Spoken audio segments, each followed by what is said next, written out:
Assalamualaikum warahmatullahi wabarakatuh. Bismillahirrahmanirrahim. Nahmaduka ya ghafuru ya syakuru. Mashalli wa sallim barik ala sayyidina Maulana Muhammadin wa ala alihi wa sahbihi asma'in nama ba'du. Semua ulama itu ijma kalau riba itu haram. Lah riba itu apa? Mengambil kadar lebih dari uang pokok. Tapi semua sistem keuangan dunia meskipun itu di negara Islam yang jenenge bank rumus dasar itu suku bunga.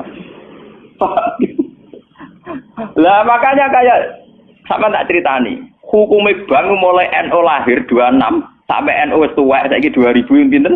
Tiap muktamar mesti ana sing takok. Yo tetep dijawab khilaf. Senengane muni telu ra oleh mulai dhisik yo telu. Suwe tambah papat. Biasane mainstream pertama riba mesti haram. Wis suwe nak riba wis napa?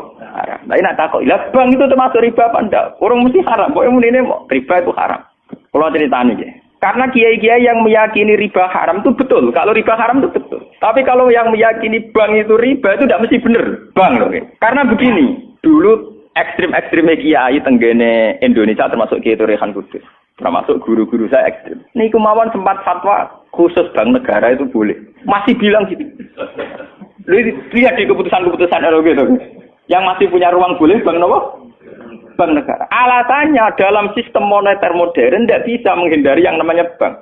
Meskipun rumus bank tentu suku bunga atau melibatkan bunga. Tapi yang boleh itu kadarnya kayak apa? Tentu ad-daruratu muqaddaratun biqadriha. Ada aturan sesuatu yang nggak bisa dihindari. Misalnya kasus deflasi atau mengalami pengurangan nilai tukar. Misalnya begini. Tidak mungkin kan orang yang punya uang tahun 82 juta. Yang saat itu adol sapi gede. Orang nabung di bank 2 juta tahun 80. Tentu 2 juta itu jual sapi besar. Regane rong. Kan nggak mungkin 2010 sing sapi disepakati rego 8 juta. Tetap dibayar rong. Paham ya? Masa yang kayak itu termasuk riba? Toh tidak keluar dari Rasul Mal. Rasul Mal dulu 2 juta kan aslinya sapi itu. Bagaimana mungkin kamu katakan itu keluar Rasul Mal? Rasul Mal sapi regane 2 juta tahun 80. Saiki sapi tahun 2010 mesti regane misalnya 10. Paham? Lah nek 8 juta mbok anggap riba. Lho Rasul Mal kok sapi? Sapi nek saiki regane 10 juta. Lha iku sing dadi masalah ulama. Makanya dulu ketika rektor Al-Azhar sing jenenge Muhammad Salsut, kenapa Salsut itu populer di dunia akademik? Mergo dekne tahu kontroversi mengatakan jika riba itu ada juz'un yasirun yang menutup angka penyusutan uang, maka itu belum sampai kategori napa? Cuma sing dadi masalah di Jawa yang kita alami. Krus yang diakui syariat kan hanya krus pakai emas. Sementara krus wong desa pakai sapi, mergo ora duwe emas. Misalnya begini, ini pengalaman saya nggih. Kulo nu sering nangani konflik tangga-tangga masalah ngoten. Misale adike mantu, cara kuno rak diutangi kakake. Mbah Gus pokoke riyen kula utangi pedet. Pas niku payu 400.000. Tahun 80. Saiki tukarane wis ra rukun tahun 2010 kiyaine wis aku. Mbah Gus pokoke riyen kula utangi sapi pedet. Lah iya dhisik mau 400.000 saiki tak tor 400.000 jare sing utang oleh dolim. Anak saya kita pitik telur.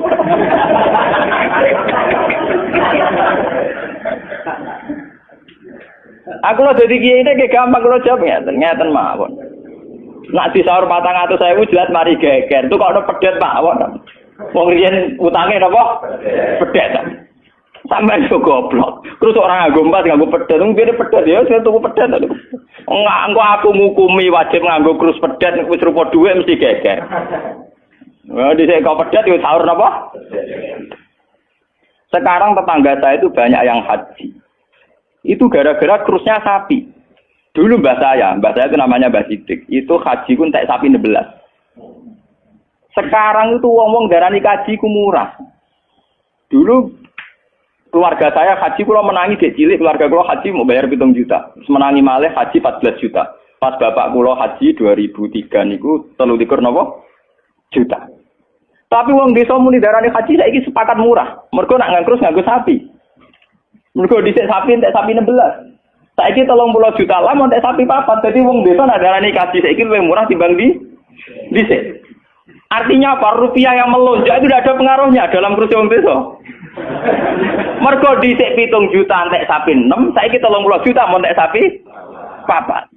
Bagaimana Anda bisa menvonis riba dalam konteks-konteks serwet ini ekonomi ini, paham ya? Mesti wong ora paham, nak wong fikih ngukumi riba iku sak perampangan.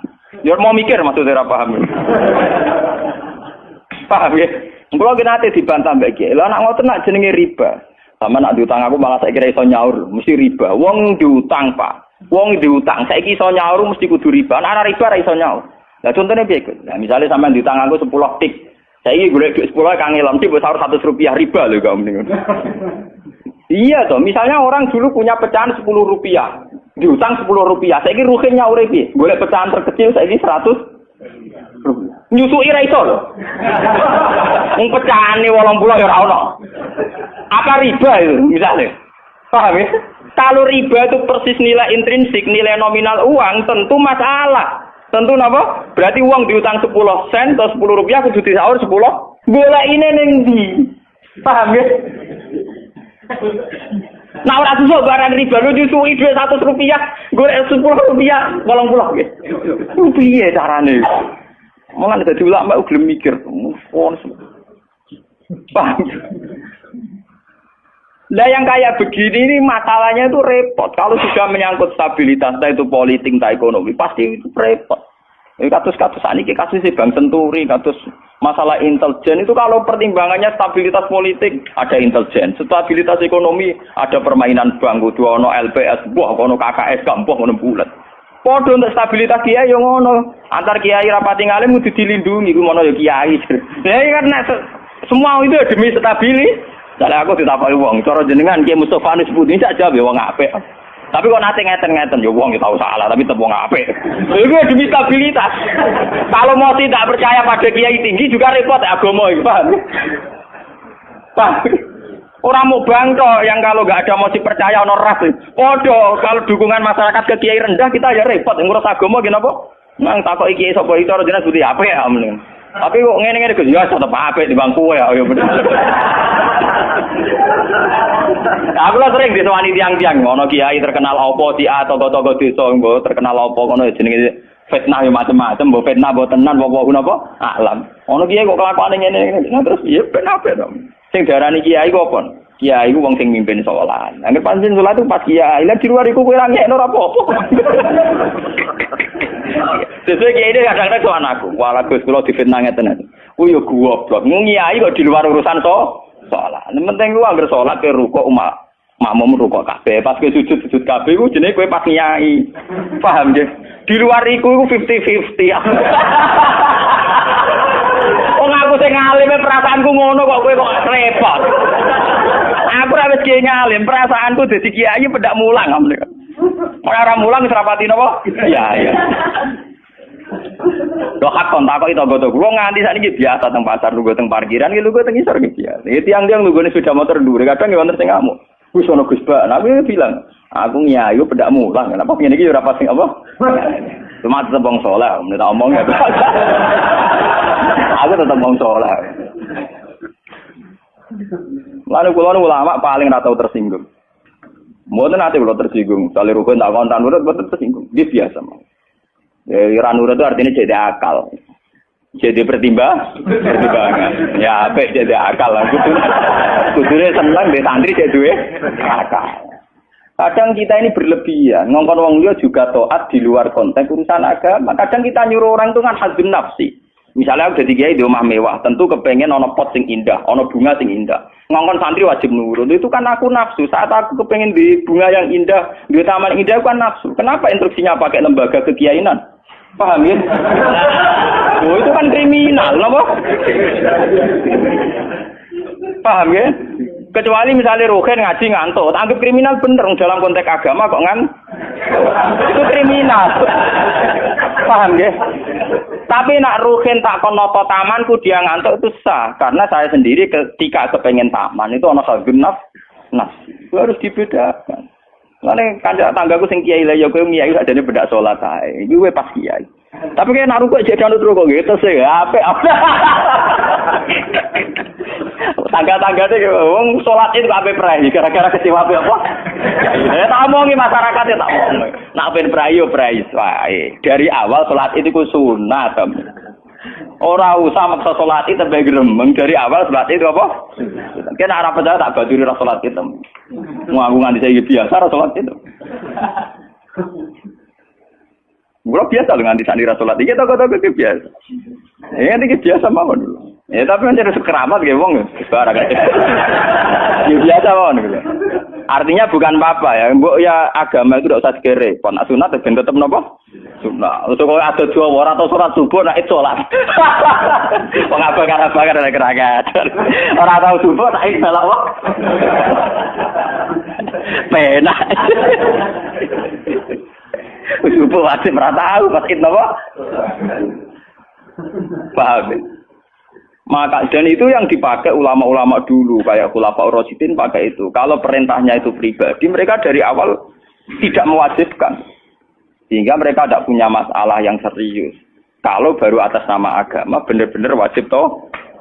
Sekarang itu kan rancu. Nak ngono arwe, nak ngono santri kriminal kabeh. Misalnya wong lunga, misalnya kiye lunga kudu mobil sumban, kudu wis rosi kudu. Itu kan bagaimanapun ada khazun nafsi.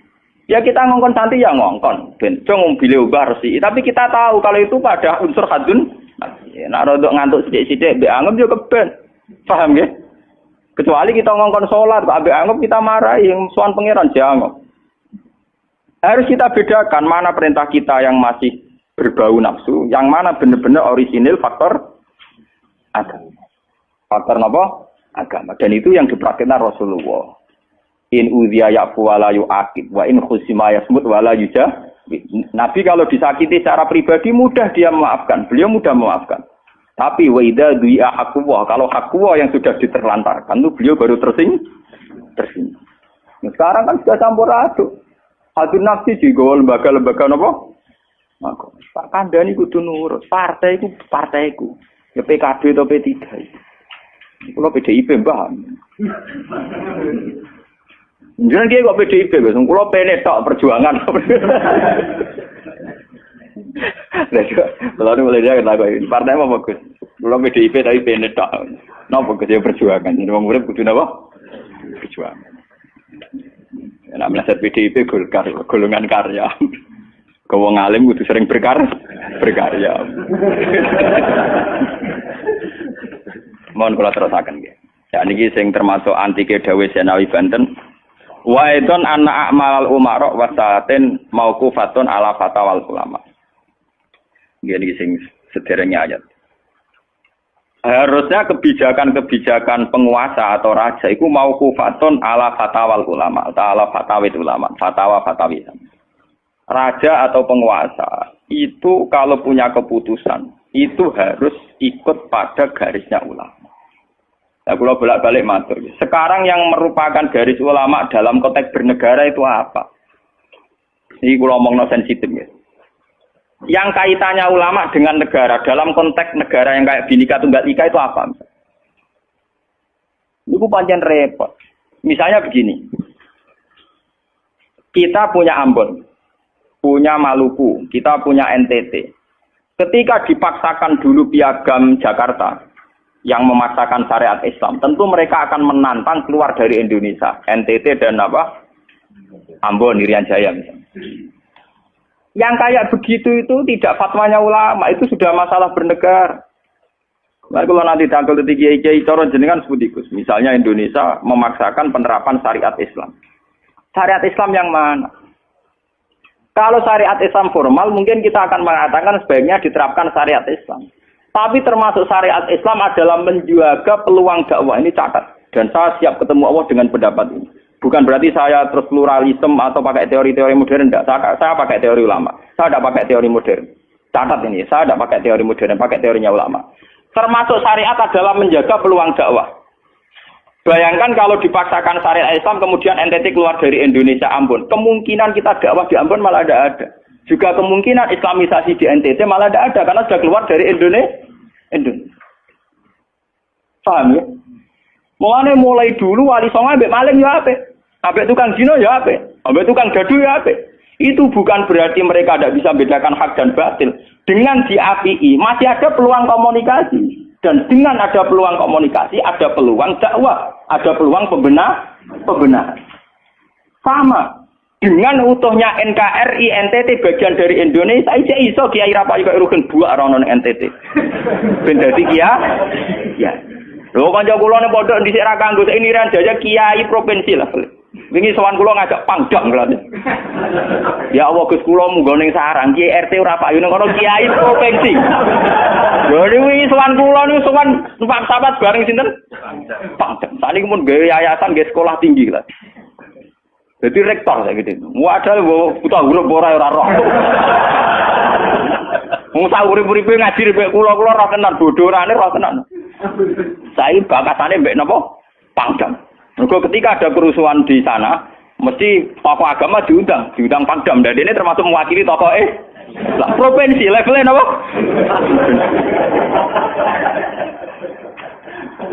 Artinya logika sehat kita, kalau kita memaksakan syariat Islam formal malah NTT lepas, itu kan berarti tidak ada kesempatan dakwah. Toh dengan tidak lepas, toh kita bukan berarti tidak ingin dakwah, kan tetap ingin apa?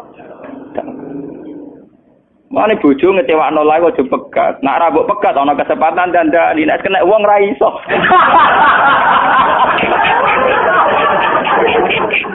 Tapi tak takdir ora apa. Ya sama. Semua sejarah Wali Songo itu sama orang nakal kan ndak apa-apa. Sampeyan delok biografi Ki Khudori Tegalrejo. Dhisik terkenal yo kancanan bajingan. Bajingane tunduk mergo sungkan ramae. Tang Rembang ana jenenge Ki Sahid, wonge ganteng ki toreko. Niku wonten bajingan tobat mergo kula nu sungkan mbek Sahid. Mboten nate duka mbek kula, ger ketemu kula nggih senyum. Niku sungkan senyume nganti tobat. Artinya apa? Saat kita ekstrim atas nama hak dan batil malah lari. Toh teori itu ya diakui Quran walaupun tafazzan ghalidul qalbi lan faddu min hauli. Toh teori itu juga tidak jauh-jauh dari aturan Islam. Meskipun kita juga punya teori yang lain, karena ini tidak selamanya berjalan lancar. Kadang gue kancanan nakal ya belok akal tenan. Kancanan nonde ya katut tenan. Selingkuh tenan. Sebab itu ya ben sing FPI ya keben ekstrem ya keben. Nyatanya pribumisasi kadang ya katut tenan. Wong Gus kancanan nakal kadang tinakali ora anut Gus, kadang Gus katut sing nakal. Malah jadi rocker. Dari sisi pertama dakwah dibeli Gus sing melok nyanyi. Ora kok sing grup band malah wiridan malah. Artinya kan metode apapun kan enggak semuanya jalan lancar, tapi kita atas nama manhaj, metode, kita seluas mungkin punya wacana nggih, terus kita punya banyak pilihan. Ini disebut ikhtilaful a'immah tetap nomor rahmah.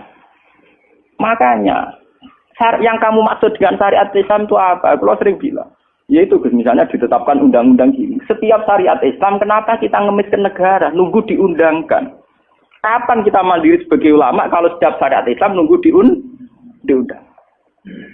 Sebelum diundangkan negara, kita sama ulama selalu dakwah ilallah.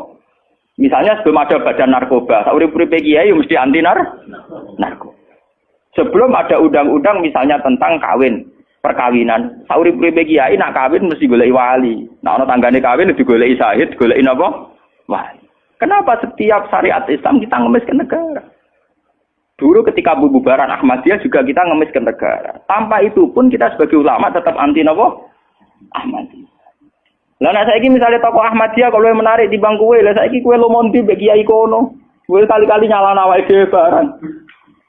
Ngono kalah lomo ngono ae. Bagaimana mungkin kita dakwah nek kiai sunine medhit, kiai non sunni loh. Ketika wong lari ning aliran dari aliran apa ses? Engko kan nanti hisab pangeran iku mlayu perkara kowe medhit ora perkara apa-apa, ora lara. Paham ya? Ini masalah. Makanya kalau baleni malih ya. Syariat Islam itu komplit, termasuk aturan hak dan batil tapi juga aturan dakwah. Makanya kalau terima kasih ya, sama ulama-ulama sekarang itu sekarang ada rumus, ada fiqhul ahkam. Fikih yang menentukan hukum ini haram, ini halal, ini mubah, ini khilafil aula. Tapi juga ada fiqhud dakwah. Di mana dalam sebuah proses diperlukan satu toleransi, jenis apa fiqhud dakwah. Dan itu penting kita kaji. Karena dalam sejarah Makkiyah juga begitu, dalam sejarah apa Makkiyah. Ketika periode Mekah, zina itu tidak pernah halal. Kamu catat, zina itu tidak pernah halal. Maling juga tidak pernah halal. Tapi ada periode 13 tahun di mana Nabi tidak sering ngomong haramnya zina, juga tidak ada hukuman bagi pezina. Artinya apa? tidak mendesak untuk membicarakan urusan zina, urusan maling. Karena yang mendesak saat itu urusan tauhid. Misalnya kamu dakwah di NTT. Tentu yang penting umat diajak ke logika bahwa tauhid itu lebih benar ketimbang trinitas. Ya hanya begitu saja. Kamu tidak mungkin langsung masuk ke urusan zina, maling, gento dan sebagainya. At-tadrid fi sunnah, proses dalam sunnah. Itu juga penting. Ini tahapan-tahapan dalam proses Lah fatwa ulama itu termasuk fatwa yang begini-begini ini. Makanya dalam semua sejarah wali ini catat, mesti ana ulama formal, ana ulama sing ora formal. Dhisik ana ulama sing pro syariat kayak Sunan Kudus. Woi, selawase ra cocok bisa nang Kalijogo. Kok Kalijogo pokoke wong Islam wis bener, mulane penggemar wong Yogyakarta. Termasuk ora usah salat dari salate Mbak Kali. Atine wis salat. Wala kan boyo lali salat 3 Klaten Jogja mbok kono. Sunan Kudus kafir cara dene. Selawase ra cocok. Ya tapi bagaimanapun, bagaimana mendakwai orang Islam kawasan Jogja, Klaten, Solo, golongane tingkir, kalau tidak model Kalijogo. Nyatane ya tetep saiki Islam pirang-pirang, sing salat ya wis akeh. Paham ya? Itu dulu masalah betul. Sunan Kudus kiai fikih. Bahkan ulo untuk cerita nggih dari lesan ke lesan dari para kiai. Sunan Kalijogo selawase tukaran terus mbek Sunan Ainul Yakin. Ke sisi tok ape gawe dakwah nganggo macan tengul. Napa jenenge? Wayang napa? Tengul. Wayang tengul lak bentuke fisik wong, koyo patung. Haram. Goman suwara sorotan udziba kok kon ngekek nyawa barang jero kiai kuno kan ngono. Akhirnya tukaran. Kalijogo sadar iku metode efektif. Walhasil akhirnya disuwarno kiai sepuh zaman iku Sunan Kudus, Sunan Ampel, terus ditenan ya saiki sedengan wayang kulit. Mergo wong gepeng ora urip. Ya tetep ana wayang tapi kulit. Artine iku ya gepeng artine kan gak urip. Ana ora urip iku kan ora perlu kon ngekeki nyo, iku setengah-tengah. Lah Sunan Kalijogo muni syahadat kan lho moh. Munine sekaten. Muni kalimat syahadat lho moh, muni kalimat sodo. Saking jawanisasi napa dene yakin putih ku sunat ya nganggone ireng terus. Kabeh foto wali songo putih kecuali Kalijogo. Dari TKB wonten napa? Kusumo. Nek tangga kula, bapak kula Tuban nang Kalijogo Tuban. Wong kula nate diburu tiang-tiang gara-gara terkenale bapak kula di warisan Kabeh Kusumo. Saiki warise kula nu tamune kathah. Golek kabine sinten Sunan? Zaman kula enak, mun tak dol lak go ngopi ya.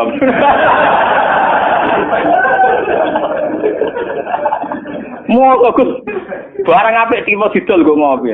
Sing duwe aku terserah kula. Oh, ngenyawang tenan wong alim jujur bakat ana Kusumo. Payah tenan. Mulai dulu Abu Yazid Al-Bustami juga begitu. Mesti ada ulama yang di kampung-kampung. Sama tak ceritani ya, biar ulama syariat tidak terlalu ekstrim. Zaman Sayyidina Umar jadi khalifah. Khalifah resmi yang ditunjuk para sahabat. Dan saat itu belum banyak konflik. Ya, belum banyak apa. Itu Sayyidina Umar mendapat amanah dari Rasulullah sallallahu alaihi wasallam. Umar, saya punya umat. Dia adalah orang terbaik di zamannya. Ya, saya punya umat, dia adalah orang terbaik di zamannya. Namanya Uwais Al-Qarni. Kalau kamu ketemu dia, salamku untuknya. Dan kamu harus minta doa supaya husnul khotimah. Terus dari Umar, pakai Fabi. Ulang ngertose sepundi. Dekne udah penyakit baros. Fa'adhabahu wa ila maudi ad-dirham. Walhasil ning gone Katifil Aisar ada bekas penyakit baros tinggal sak napa? Sak koin nggih, cara sakniki napa? Sak koin. Ini kula cerita. Dia punya ibu sendiri hidup di kampung Angon Wedhus. Walhasil Umar tiap ana tamu ya diblodori. Paham ya, hampir sing raine mirip-mirip ngono. Nah ora kutil sen maksudnya iku. Ora mau diatur. Mboten niku kula cerita ben sampean ngerti. Walhasil akhirnya suatu saat iku rombongane Uwais Al-Qarni dari Qurun Al-Qarni. Niku sowan Sayyidina Umar. Ketika ketemu sesuai sifat itu, Sayyidina Umar nangis yo. Uwais Al-Qarni mboten purun. Walhasil akhirnya yang memerintahkan ini Rasulullah. Uwais Al-Qarni purun nangis terus ditunang. Lalu sing antik apa? Sayyidina Umar tanya, "Ya Uwais, saya ingin waktu supaya kamu mau ketemu saya." "Enggak ya Umar, ini harus pertemuan terakhir. Ini harus pertemuan apa? Terakhir." Walhasil semenjak itu tidak ketemu lagi sama Umar. Artinya apa? Dan itu saya yakin, sama ndak usah anut kula, keduren anut makom kula. Dan resiko sama mesti rawani. Artinya begini. Ketika orang dengan izzatil Islam, ini catat betul. Misalnya wong dadi kiai gede, kados kiai kula misalnya Kiai Memun, kados Hasyim Muzadi, kados Gus Dur, kayak kiai besar. Jangan-jangan nikmatnya jadi kiai besar oleh umat loh, oleh umat tidak oleh mereka ya, jangan salah paham. Oleh umat ditafsirkan wajar dong mereka senang jadi kiai, di mobil mewah, di duit akeh pengaruhnya gede. Misalnya Habib Lutfi, orang-orang punya pengaruh, Ki Hamid Pasuruan umat. Artinya apa? Mereka, aku yakin mereka orang-orang soleh yang bisa nikmati keberhadiran Allah Subhanahu. Tapi umat tetap membaca mereka, bagaimanapun ada fasilitas. Umar sebagai khalifah punya pengaruh, punya uang, punya otoritas. Bagaimana dengan fakta bahwa Islam juga mengajarkan orang hanya nyaman hanya satu, dengan Allah, dengan kebenaran. Tapi dengan percontohan orang-orang kayak Uwais Al-Qarni, maka Islam utuh. Ada penjaga syariat kayak Sayyidina Umar, Habib Lutfi, Kiai Memun, Ki Hamid Pasuruan. Orang-orang jadi sentral. Cara teori sosial jadi mercusuar. Tapi ada orang-orang yang menunjukkan bahwa dia bisa bahagia aja dengan kebenaran. Paham ya? Akhirnya umat kan enak. Lho kados kula nu ngrasakno tenan. Kula nu nganti saiki rong tau jeneng imam masjid. Padahal imam itu sungkan. Kula nggih mboten nate pidato. Kula nggih iso ya sing pasar mbek anak kula dhewe kan mboten ngajak pengawal. Saya tunjukkan kepada umat bahwa ajaran Islam yang sebenarnya yang bisa membahagiakan adalah senang pengenan titik. Dan kewajiban dasar dalam Islam wong kon rumah tanah. Soal pengaruh saya ngomong ini jujur loh. Saya punya pengaruh kalau ngaji saya banyak. Tapi saya tahu betul yang kewajiban pada saya yang hakiki hanyalah saya pada anak saya. Awaladin soleh. Kau nolak hadis bakas santri. Rabbi habli miladunka dzurriatan thayyibah ora ono tulaban. Ora ono ning Quran hadis bakas santri. Ketok tangan pun ono. Paham ya? Artinya apa? Kalau santri-santri punya cita-cita kayak kiainya, nganti dongo, itu kan terbayang kiai yang mulia, kiai yang dapat suanan banyak, kiai yang dicucuki wong akeh. Itu bahaya sekali, kok nak mulai rada di ngono mutung. Perempal-perempul. Aku ngalim lah ora ana kiai, ora dadi kiai. Loh, untuk jadi kiai itu kan gampang. Orang nikmati sholat, nikmati ibadah, nikmati kebenaran, wis hakikate kiai, paham ya? Malah dene gento, nak nyaratno enak ngenteni mul. Kula nganti sakniki, bayangno sakniki, umpama sampean saiki kuwabe lho ora seneng kula. Kula nikmat, ndak ada masalah. Kula kok krungu kabar, sakniki sing seneng jenengan wis bubar kabeh. Sami sekolah zarah kula mboten susah. Hakon. Hakon, wah mboten susah. Karena saya harus melatih diri bahwa kebenaran Islam. Uwais Al-Qarni mau tukang angon wedhus ke rumah ibu. Agar esok dagangan di pasar nak badi di rumah ibu. Tapi dengan begini dia walinya setingkat Sayyidina Umar. Karena apa itu tadi menjadi percontohan bahwa untuk menjadi hamba yang baik tidak perlu semegah Umar, tidak harus semahal Umar. Sama tidak usah niru ya, masalah itu Isra Mulya loh, artinya ya sudah. Tidak ada usah niru, ini hanya pelajaran saja. Tapi nak kula tak tiru tenan. Artinya tak tiru, biar saya hidup saya itu murah. Lu tanyakan istri saya. Kula sering kandha bojo kula, "Dek, aku nak mati langsung pendem. Rasa ngenteni iki gede. Wae kuburan jero terus pendem." Ya ora usah ngundang wong, ya ora usah disolati. Nek anakku ning omahe kon nyolati, nek ora ya wis. Pokoke ora usah repot. Lah nek sing teko tepung kathah, ini jelas sudah urusan dengan saya. Yang penting aku kepengen anakku nyolati. Dengan demikian kita biasa jadi kiai yang muda. Aku mudah bahagia karena punya anak, seneng anak sudah.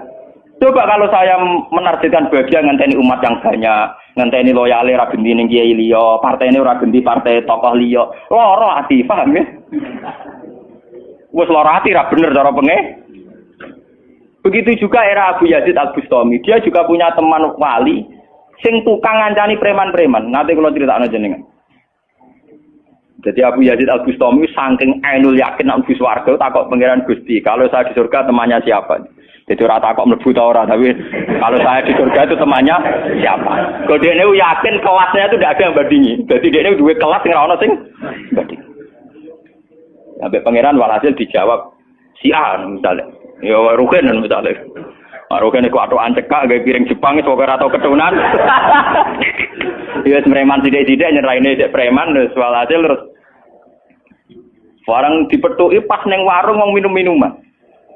Ya dene mboten minum nggih ngombe banyu biasa, banyu putih. Kancane udah minum kabeh. Akhirnya Abu Yazid balik kanan. Jangan-jangan ngipi saya salah. Mosok koncoku ning swarga kok wong ngono iku. Pas sampai balik kanan diceluk. Ya Abu Yazid, iya betul, saya teman kamu di surga.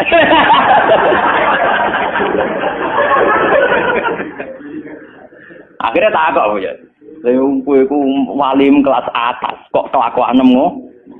Kula ngancani wong minum-minum niku dalam proses dakwai mereka. Aku separuh wis tak tobat. Sing separuh tugasnya jenengan mriyang.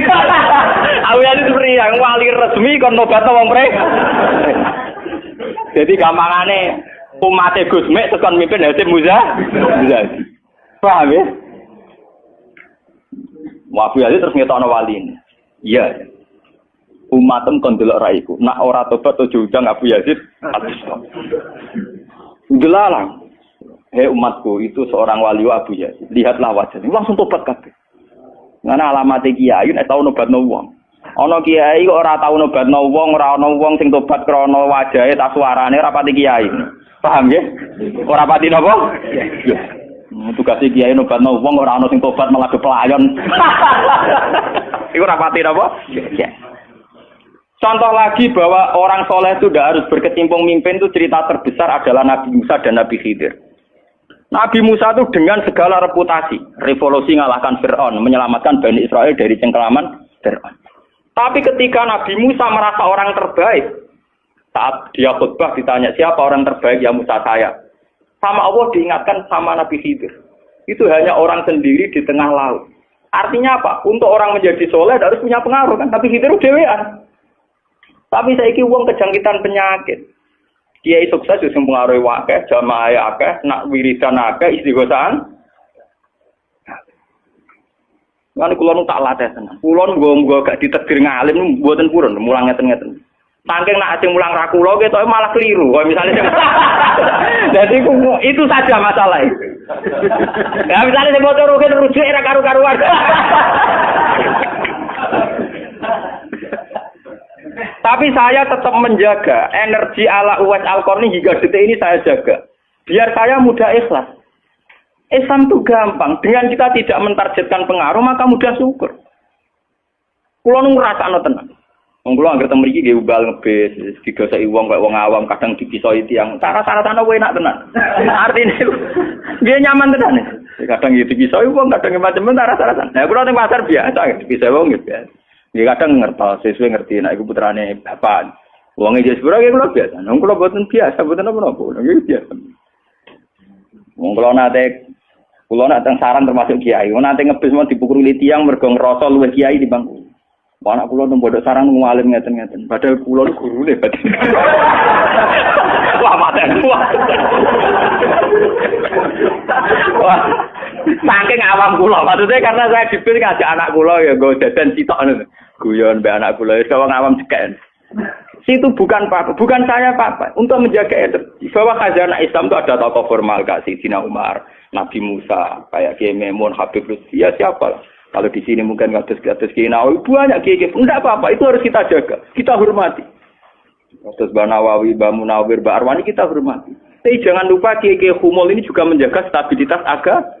Dan itu di Wali Songo dicontohkan anane Sunan Muryo. Sunan Muryo itu satu-satunya sunan yang mau kumpul uang. Memilih kuburan di dhuwur gunung angel ra karuan. Artinya kita ini harus kaya sekali dengan khazanah-khazanah perilakunya para orang-orang Tapi kenapa kamu milih soleh-soleh yang duwe akeh? Jangan-jangan kowe wis kriminal, paham? Wong aku sing ngalim ora milih soleh sing ngono kok kowe ora ngalim kok milih soleh sing duwe akeh pengaruhe. Lan kula nu sakniki nu sumpun nang urip kula wis final. Kula nganggep urip kula pun final. Lan dari bojo kula nu tidak kula mati. Kula nu nganggep urip kula final. Artinya saya itu sudah nganggep Islam itu final. Umpama aku Islam itu kelebihannya kan gitu. Umpama dhewean ya nyaman, kumpul wong ya nyaman, tengah-tengah nggih napa? Nyaman. Mulane dari hikam ketika mendidik Humul. Bagaimana saya butuh orang saat saya lahir juga sendiri. Engko aku ketemu pangeran dihisab ya sendiri. Engko ning jero kuburan ya Aku tanggung jawab ning arep pangeran sendiri. Engko aku dipendem ya sendiri. Aku pas lahir ya sendiri. Aku pas mati ya rohku dicabut ya sendiri. Engko aku butuh wong lha apa? Tapi sekarang manusia semenjak ada teori ilmu sosial itu kulino didikte betapa pentingnya pengaruh relasi jaringan. Wah, teori bulat kok mbok nut. Paham ya? Pembulatan teori ngono apa? Lha saniki ya Rembang kados ngene rame-ramene badhe pilkada. Wah, akhir kiai disowani kandidat-kandidat. Lah niku kula niku untuk bocoran. Paling sumpek kena absen jenengan. Wes kabeh kandidat takok toko-toko arah-arah kasus. Padahal cara kula disowani nggih purun, tapi kita tahu kula luwih nikmat tak dolaran ambek anak kula. Kita kandhani asisten. Ya ora apa-apa rene, tapi aku ya ora janji ketemu. Pokoke pas dolaran ambek anak tak dhisikno anak. Mergo cara Quran niku bupati ambek anak iku dibakati hubungane wong tuwa ambek napa? Kok kowe bupati dolan apa tau dolan ambek anak menang anakku. Aneh lho Gus. Ora aneh banyak ngono cara Quran dibakas wae anak. Ning Quran dibakas kewajibane wong tuwa ambek napa? Anak la tudara walidatum biwaladiha wala mauludul lahu biwaladi. Engko nek mati zaman tabnu Adam ing kota amaluhu. Engko termasuk ya awaladin salihin. Nabi-nabi susahe Rabbi habli min ladunka dzurriatan thayyibah. Ora iku ilmu-ilmu kiai-kiai anyar sing nuruti nafsu ana pentingnya relasi jaringan macam-macam. Ya memang penting, hablum minanas itu penting, tapi sepenting-pentingnya itu masih penting sing fardhu ain rupane malah kadang ngamuk anak. Aku ning jowo dihormati kuwi anakku malah ora hormat aku. Lah manyen nyai ini ning jowo mbek anake ora tau nyai kok. Paham ya? Ambek tamu ramah anak disentak. Dolen. Paham ya napa doh? Dolen. Mesti wae anake ora pati taat. Wong anake sering disentak demi wong li. Wes kali-kali wong liya disentak demi anake. Bareng anak era hormat jeneng aku ning titi dihormati malah anakku dhewe ra salah iki. Lho kula nganti sakniki sore anak kula tak jak piye nganti sakniki. Bukan apa-apa kula. Kula kepengin niru tradisi wong saleh-saleh dhisik. Nabi Musa, sinten Uwais Al-Qarni mendapat kehormatan gitu perkara ngrumat ibu. Kanjeng Nabi sering cerita ana wali sing nak sowan wong ditolak iku dadi wali mau perkara ngrumat anake jare Kanjeng Nabi. Lan ngendikane Kanjeng Nabi ana wong kerja ning pasar adol kayu kok mulai nggo nafkah ya anake bojone iku hakon ala Allah untuk mencintai dia. Dan ternyata kewaliane Uwais Al-Qarni sing model humul, model tertutup setingkat kewaliane Sayyidina Umar.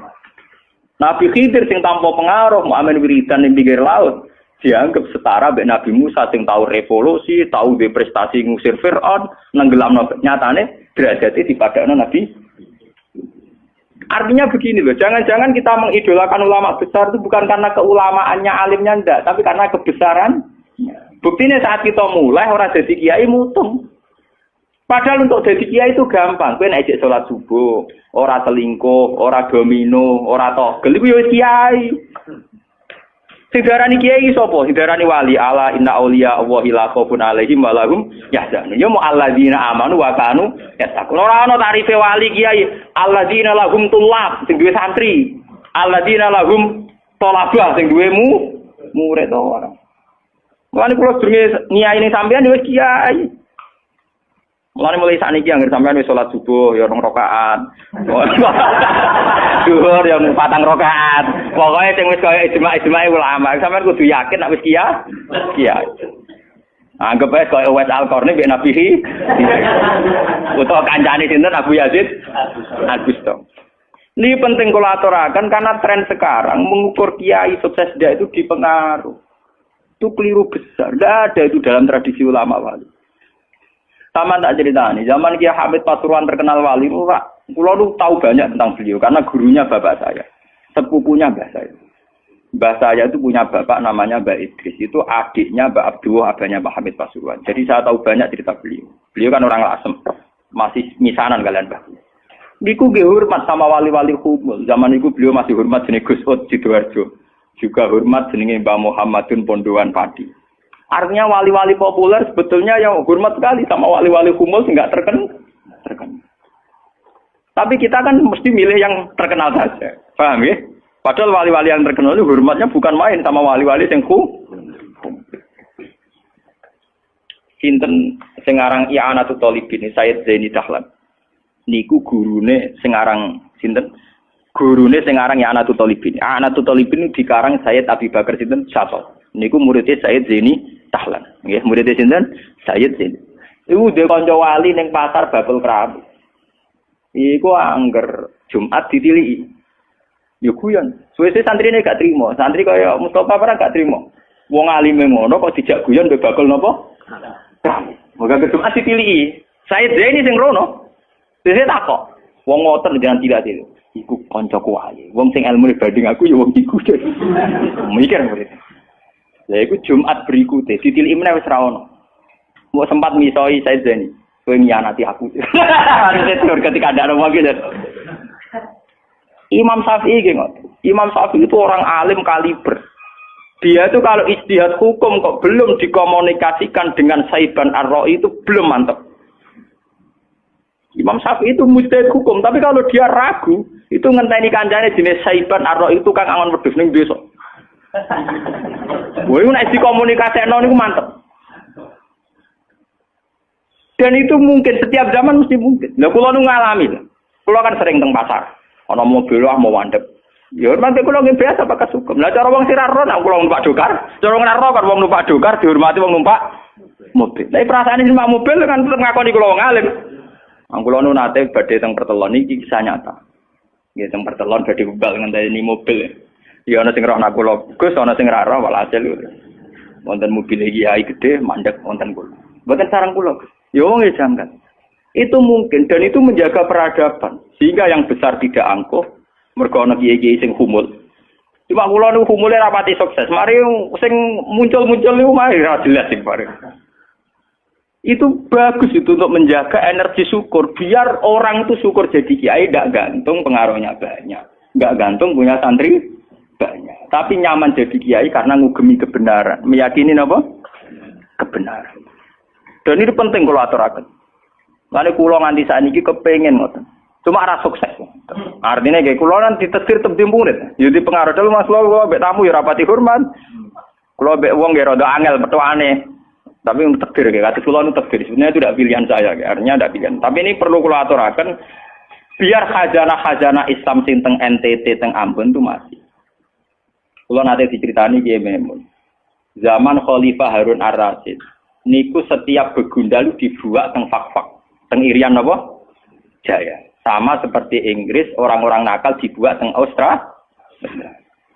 Niku nak dirunut gak ada misi dakwahnya. Ternyata dari Irian itu turunan Arab tuh banyak. Sehingga ada Islam teng Irian nanti dok Timur Leste, yang dulu masih Timur. Malahnya PM Timur dia nak namanya Mar'in apa? Al-Qadiri ini wak turunan apa? Arab. Wong Timur Leste kok tahu di WPM turunan Arab. Ini berko zaman sinten Harun Ar-Rasyid. Niku begudal-begudal dibuat teng fak-fak, napa? Teng ini anak turunnya termasuk tokoh-tokoh sing teng putih, teng Timur Leste, teng putih. Ini wonten sejarah. Artinya apa? Apapun humulnya perjalanan umat Islam tetap barokah bagi yang lain. Tapi kenapa kita harus cari yang terkenal? Kiai-kiai humul barokah. Tapi aja kelainan terus kuper loh, guys. Terus percaya ngipi jimat lah. Mari saiki ku anggere humul identik perkara jimat sampai napa?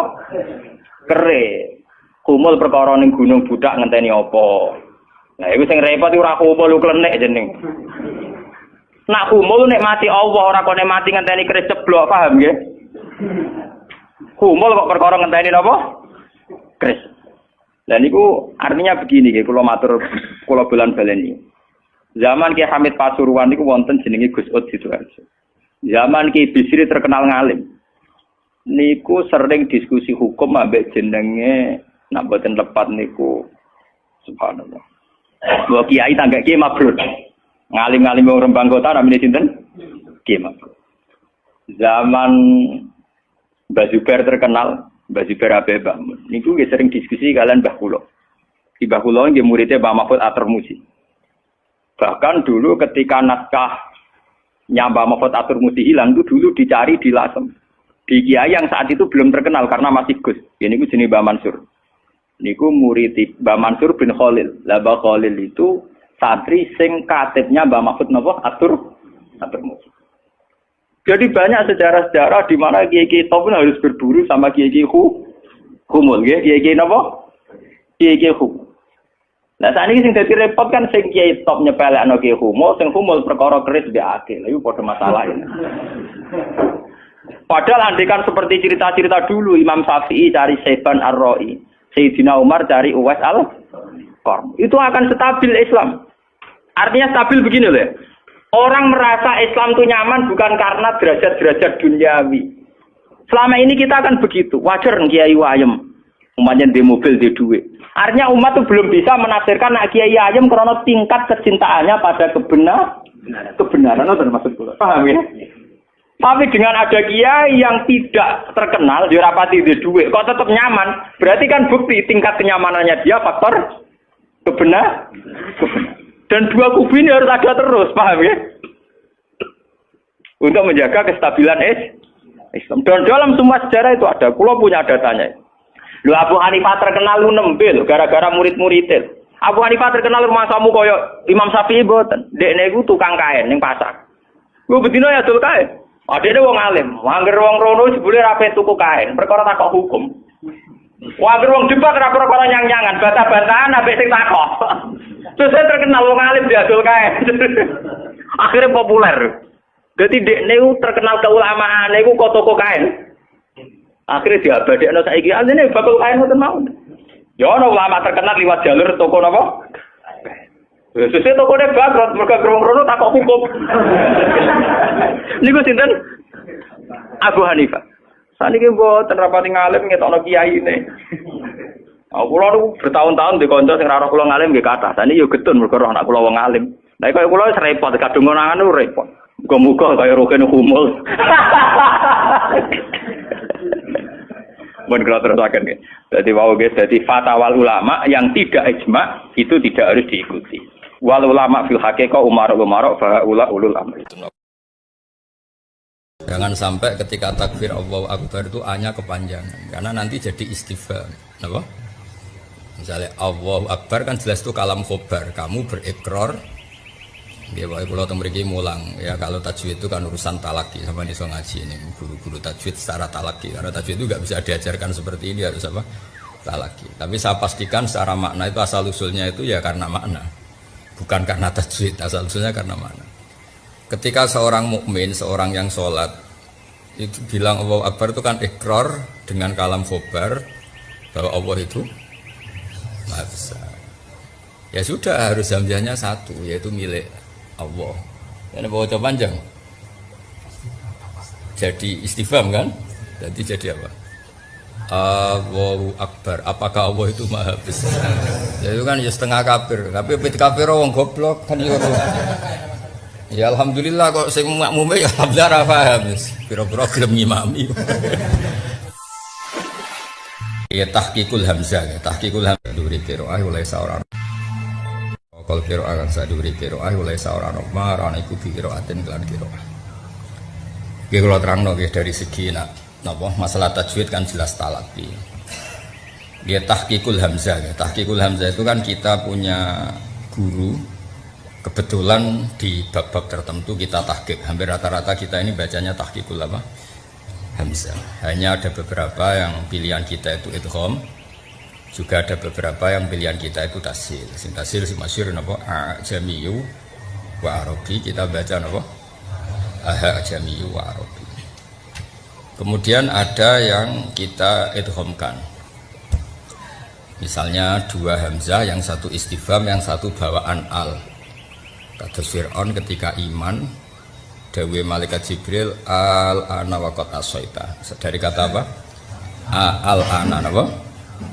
Al-ana sama seperti di ayat tahlil wa tahrim ayat tentang halal dan haram niku Allah tanya kenapa otoritas halal haram itu pada anda seorang lagi kenapa otoritas halal haram itu pada anda terus Allahu adzina lakum dari kata apa Allahu ana te Allahu adzina ngeke izin sapa wa lakum maring sira kabeh ya dari bawaan hamzah istifham Allah bawaan hamzah napa al atau hamzahnya lafadz Allah. Akhirnya diidhofkan jadi apa? Allahu adzina lakum am 'ala Allahi taftarun. Masa urusan halal haram itu wilayah Anda, tapi itu wilayah Allah Subhanahu wa taala. Jadi kalau Anda menghalalkan harus dengan otoritas nas dari Allah taala atau mengharamkan. Nah, sehingga jenengan ngaji Jalalain itu agar ada dua hamzah mesti komentari Jalalain itu bitahqiqil hamzatain. Paham ya, wa idkhali alifin bainahuma, terus wa tahqiq wa tasil. Maksudnya ngoten. Jadi kalau tahqiq ya memang semuanya tetap dibaca apa? Hamzah. Nak dibaca tasil ya kayak a jamiyun jadi apa? A jamiyun. Dan seterusnya. Nah, kita harus bersyukur di masyarakat goblok itu ya alhamdulillah tenan. Alhamdulillah ngeten nggih, ketika ana wong maca keliru iku delalah wong ya ora mikir nek iku diakibat salah. Ya, misalnya wong maca alhamdulillah kan berarti maknane apa ta puji kulillah kan iso setengah kabir. Iki baru kaya ra paham wis dianggap wong keselek kon. Jadi ora paham ku penting, makane supaya nek sing biasa goblok wis tetep goblok kae. Ngoten wonten barokah piyambak napa? Ana barokah napa? Ya mbak, sing biasa pinter ya pinter ae, engko nek pikun ya goblok meneh. Ya ben tawadhu, apa? Ben tawadhu. Dan misalnya kados ngeten sing muin keras, ya fatul muin sing aran muin, keras betul. Jangan sampai ketika takbir Allahu Akbar itu hanya kepanjangan, karena nanti jadi istifham, apa? Misalnya Allahu Akbar kan jelas itu kalam khobar, kamu berikrar. Ya pokoknya kalau tembriki mulang ya kalau tajwid itu kan urusan talaki sama di ngaji ini guru-guru tajwid secara talaki karena tajwid itu nggak bisa diajarkan seperti ini harus apa talaki. Tapi saya pastikan secara makna itu asal usulnya itu ya karena makna bukan karena tajwid, asal usulnya karena makna. Ketika seorang mukmin seorang yang sholat itu bilang Allahu Akbar itu kan ikrar dengan kalam khobar bahwa Allah itu Maha Besar.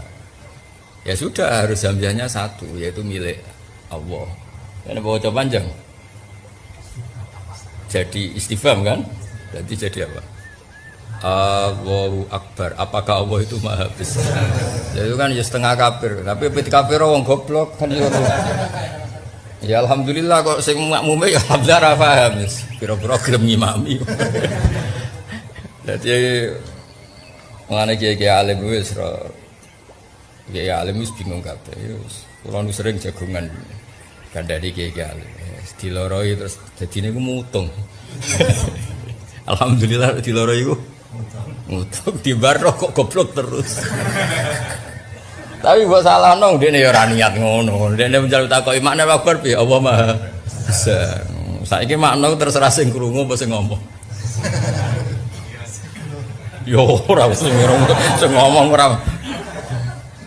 Makna lho terserah sing ngomong ta sing krungu.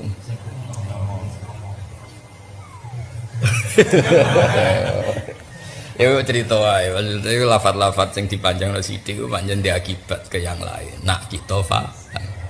Baru kaya paham iku aman. Lan kalau suwun sing biasa goblok ya tetep goblok. Kersane mboten kecangkeman apa? Mboten kecangkeman. Nah, mereka nak biasa goblok maksa pinter ya repot. Akhirnya misalnya milih sunah Rasul sing diroi tok liyane koyo ora sunah Rasul ya repot. Asline rapati pinter maksa pinter ya repot. Kowe seneng Quran. Saking seneng Quran, ngrom seneng Quran deres sama deres seneng Quran, ora deres ora seneng Quran. Dal wong lagi zakat itu berarti ya lagi Quran di mergo adus. Wong sing lagi mijeti ibuke misalnya utawa wong masakno ibuke ya lagi Quran ya mergo wabil walidaini sana. Lagi maca deres terus wabil walidaini sana mbokmu bengak-bengok kepleset. Dadi macanane Quran tapi prilakune mboten apa? Quran. Itu kan jadi repot. Nah, tapi wong rom seneng Quran itu ukurane deres sing terus mbok anggap seneng Quran. Ora deres ya. Jadi ya pancen yo goblok ku baru kamu nang ngandel. Nak sing biasa goblok ya monggo. Dari awal rencana Allah iku akanal insanu zaluman apa? Zaluman banget do ini jaulan banget goblok. Ya alhamdulillah sesuai rencana Tuhan. Oke manusia iku akanal insanu zaluman banget. Zalime ergo zalim anut wazan mubalaghah dadi apa? Faul ya kan zalim biasa anak zalum banget zalime. Jahil itu bodoh biasa, bodoh sing standar. Nak jahil banget bodohnya. Jadi keren loh. Maksudnya nak persaingan antara orang bodoh keren. Jadi mana ketemu mergo bodohnya papan atas. Bodoh itu ya ono kelompok ini. Nah mau aku nak damel partai. Mungkin kalau ketuane. Nek aku ketuane wong ora ngandel, kowe ngandel lho. Tapi sing penting urip wis pokoke sing seneng pangeran nggih, nek ditakdir bodho ya nek iso dilangi nek ora ya aja dadekno bodho sing keminter nggih wae karena bikin pelaturan yang sepihak. Wong bodho sing keminter bikin pelaturan sing napa? Sepihak. Misale senenge salat jamaah, kaya jamaah iku fardhu ain. Nek ora jamaah kok mesti salah. Padahal riyen Kanjeng Nabi ditakoki wong desa, kula niku seneng wedhus, seneng unta, urip kula nu teng hutan. Jadi rapati iso salat jamaah ning masjid. Kadang jarake berkilo-kilo. Nabi gandeng mawon wis pokoke nek wae wektu salat teko kowe azan terus salat dhewe ngene. Lah jenis kaya iki kon jamaah ra sido Islam malah repot. Pamane nek pas jamaah terus kebune ilang malah nuntut Islam malah panjang. Duit kas masjid digo bayari wedhus ilang. Gara-gara jamaah wedhus ya. Ilang ya Subarno ngono isane ngono no.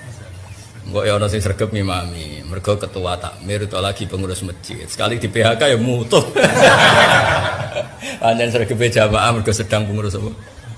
Masjid. Ra pengurus ya wis dangtek no. Ya ana sing ora ngajar. Dhuwur sing imam iki, asar sing imam iki bareng aku jamaah dhuwur dalem imam asar ra cocok. Ya wong akeh no. Ya wong akeh. Ya macam-macam. Nah, tapi kalau pastikan kadang-kadang bodho ku ya ana hikmahe wae. Wong Allahu Akbar didawakno ya ora ono sing komplain. Sing komplain nak muin mergo wong pinter. Mulane jare sing kiye-kiye Jawa nak maca muin ono-ono wae sing aran muin. Wong Jawa ku ora ngefek ngono. Wong Jawa dikandani Allah apa? Allahu Akbar. Kan gak ngefek to. Dua nak wong kudus ora roh. Sing misalnya ning desa-desa ngefek gak. Mboten. Santai ya. Ya pasti ora salah. Sing maca ya ora ana salah, sing ngrungokno ya ora salah. Dadi alhamdulillah padha. Kadang kula gitu protes iya. Gus bodho kok alhamdulillah. Lah alhamdulillah sapa ora lillah. Bocah kok geblek. Ya alhamdulillah selawase ya lillah betul. Bocah kok tauhide jeblok. Gus bodho kok alhamdulillah. Ya alhamdulillah sapa nak gak. Selawase alhamdulillah. Nah alhamdulillah sapa Kak. Bocah legowo ora gelem, gremeng ya. Masa kowe ngene iki ya alhamdulillah.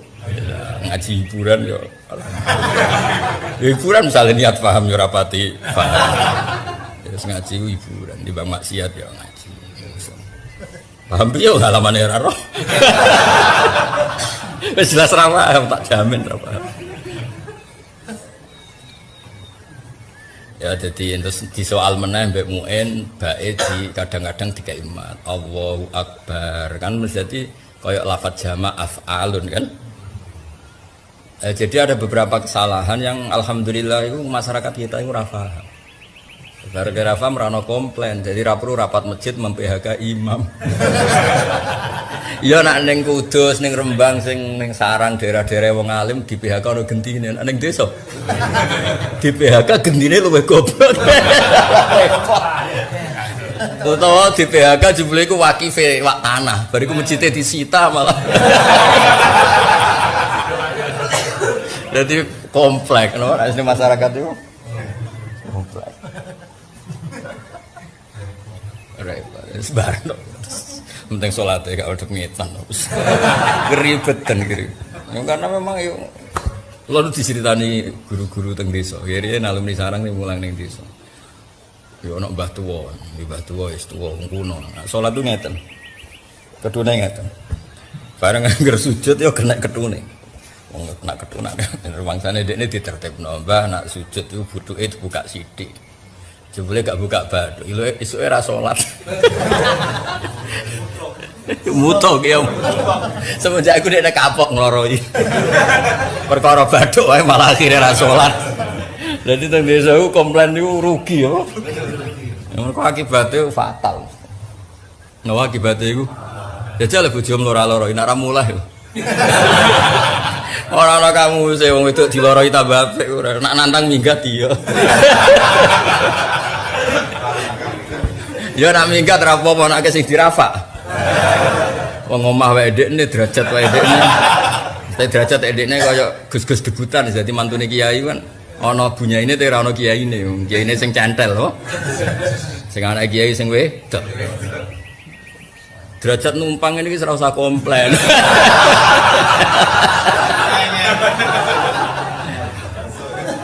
Nggih kula suwun nggih sing derajat-derajat debutan wis meneng napa. Cek numpang sugih, cek numpang apa? Derajat meneng.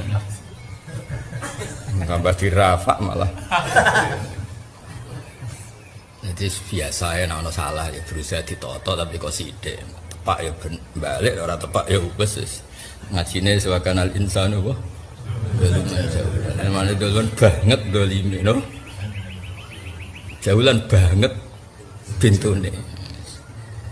Ya jadi sebetulnya kalau kita fanatik lafaz, pilihan apapun itu dia akibat makna. Karena tadi kalau kamu panjangkan itu bisa punya akibat seakan-akan itu mat. Allahu Akbar kan jadi mat. Tapi masalahnya nak mbok arani mesti istifham sing maca ora niat istifham wae. Gegere merak karuan ndekne ora paham apa. Lah istifham pakanan opo ya ora roh. Ya tuh kali wong belah ngomong mbek bojone kasar. Sing bojone misale wong Jogja. Omongan kok kasar, dari wong belah ngomong kasar kok wiridan. Wong keloro wong belah-belah nak ketemu kancane, janjuk cek urip ta kon. Ngomong ngono iku wis kok wiridan apa? Ya ora gelo sing diomong ya ora gelo, dene ora niat iso. Ya sing wong belah nak ngomong wis ngono. Lesu muni lesu gak wah semane lesu cucu muka dimae ku. Wah semane lesu. Padahal ya ora niat iso. Nah di banyak komunitas tuh begitu. Kadang-kadang wong Arab soleh lah itu ketemu kancane muni wailak wae kadang yo ora niat muni wailak kowe celaka yo ora sepenting kadang yo ngono kadang-kadang. Jawa Timur padha ketemu kancane, cek urip takon. Lah misale wong Jogja walian peka kan orang Jogja itu kan peka. Misalnya tuh wong Jogja rabi wong Jawa Timur sing sitok ora tau belajar budaya kakuati no. Nah anggap ae ngono. Maksudnya anggap ae wong salah ngono, beda kultur, beda budaya yes. Roe ngono napa? Napa? Roe. Nah, jadi lahan juga yurul makna itu sing fatal-fatal kaya anam tadi waca anam tuh nek bangsa ngono niku wis muga disepuro pangeran. Aja muni halal, nek muni halal ngrubah hukum. Status ya kok muga-muga sepuro pangeran. Status kok ngono ya kok ngono. Lah mbok arani halal nyatane salah. Mbok arani haram wong sing nglakoni karo. Ya muga-muga sepuro pangeran. Juga ada yang diwisuda kok karo penguji ini saya statusnya apa? Kumplot apa gini atas rahmat Tuhan yang Maha Esa. Mergo garap disertasi ra lulus hubung wong itu wak mati dilulus. Hari statusnya atas rahmat Tuhan yang Maha Esa.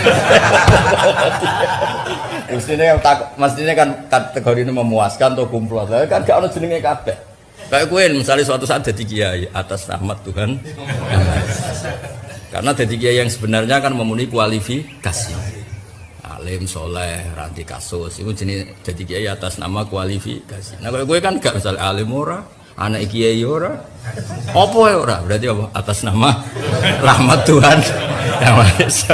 Jadi kita tahu kenapa kita jadi kiai atas nama rahmat Tuhan yang Maha Esa. Jangan sampai ya orang mesti maslahat buat kamu. Pas minta itu karena tomak kamu, hadun nafsi kamu, serakah kamu, tapi nggak tahu diri, pantas taora dengan permintaan. Kayak gue misalnya jongo jadi wali, iso Allah tersinggung, bocor atau tirakat atau jalur jadi wali. Tapi gak dongo ya Allah tersinggung, kere ratau dongo. Jadi orang kalau tidak wali itu sudah keliru terus. Jadi gue di sepuro, tapi tak kira itu ada salah. Ya jajal gitu ngajak wali kok Sabtu Qadir Jilani. Kira-kira Allah tersinggung ngapa nyembah? Kira-kira tersinggung. Tapi misalnya kira tahu donga kepengen kau Imam Syafi'i, apa yang tersinggung? Bocah ora di idola. Terus piye satunya rawan kabeh ora sing aman. Ora usah kuwatir kuwi faksi, ora usah kuwatir meteor jatuh, kabeh ya potensi napa? Potensi semua. Sehingga ini sedikit saya ijazahkan. Suatu saat kata Rasulullah, saya yang Mu'ad melihat kamu hanya sejengkal di depan para ulama ketika nanti di akhirat.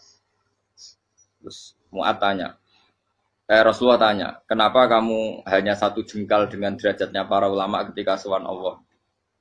Jawabnya Mu'ad, kamu punya amal apa? Jawabnya Mu'ad, ya Rasulullah, saya tidak pernah melangkahkan satu kaki, kecuali saya tidak pernah yakin apa bisa melangkahkan kaki yang satunya. Dan saya tidak pernah mengunyah satu makanan, kecuali saya juga tidak pernah yakin apa bisa menelannya. Dan saya tidak pernah bernafas satu nafas, kecuali saya tidak yakin apa bisa nafas berikutnya. Saking dia tergantung ta'aluk semuanya sama kudrahnya Allah Subhanahu wa ta'ala. Kalau kita ini kan sok. Kalau makanan sudah di depannya kayak pasti bisa makan. Kalau dia sudah sehat, jalan seakan-akan pasti bisa meneruskan. Padahal 0, sekian detik, gue melaku dihantam mobil ya selesai. Misalnya stroke ya selesai, tidak bisa jalan. Sehingga para wali-walinya Allah itu orang yang filah gotin min lahadotagi. Setiap kedipan dia, setiap perilaku dia, itu hanya ta'aluk ambil Allah Subhanahu wa ta'ala. Itu yang di risiko makom ini, ya semua makom tak ada risikonya. Risiko makom ini itu biasanya dia lupa doa. Kenapa lupa doa? Karena doa itu terdefinisikan. Tak wari ilmu hakik harus rungokno, wis ra paham lah tak ulangno. Ya risiko ilmu saya ingatkan. Ilmu itu kan ada dua. Ada ilmu yang karena didefinisikan. Dan itu akhirnya menjadi masalah. Sebenarnya ilmu itu tidak perlu definisi. Kedua, ilmu yang kita rasakan. Misalnya gini, kalau sama saya tanya, kamu pernah nggak minta jadi punya uang banyak? Nggak tanya, pernah nggak minta? Terus artinya minta itu apa?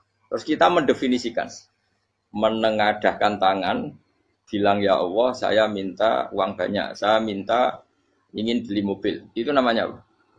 Tidak jawab saja. Doa kan? Itu kesalahan kita. Kesalahan kita mendefinisikan doa itu misalnya menengadahkan tangan dan memohon dan menyebutkan permohonannya itu terus disebut doa. Tapi kalau menurut Allah, sistem tubuh kamu yang menghendaki punya mobil, sistem tubuh kamu yang ingin punya uang banyak, reaksi tubuh kamu yang terhinakan karena ditagih orang atau butuh uang, ini menurut Allah ya sudah kamu itu peminta-minta. Saya ulang lagi ya. Sehingga menurut Allah kamu minta tidak minta ya tetap berstatus peminta, pengemis. Nah, orang-orang yang sudah wusul, meskipun itu kondisional ya, tidak selalu. Itu ya dia pikirannya menengadahkan tangan apa enggak ya sama saja tubuhnya merasa minta. Sehingga dia tidak perlu mengekspresikan minta.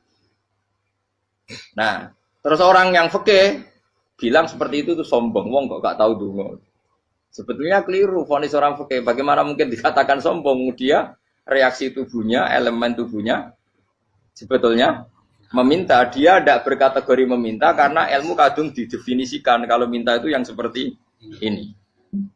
Itu kan lama. Nanti kalau suatu saat Indonesia yang kuasa itu terlalu NU atau terlalu yang tidak NU, lama-lama ada definisi.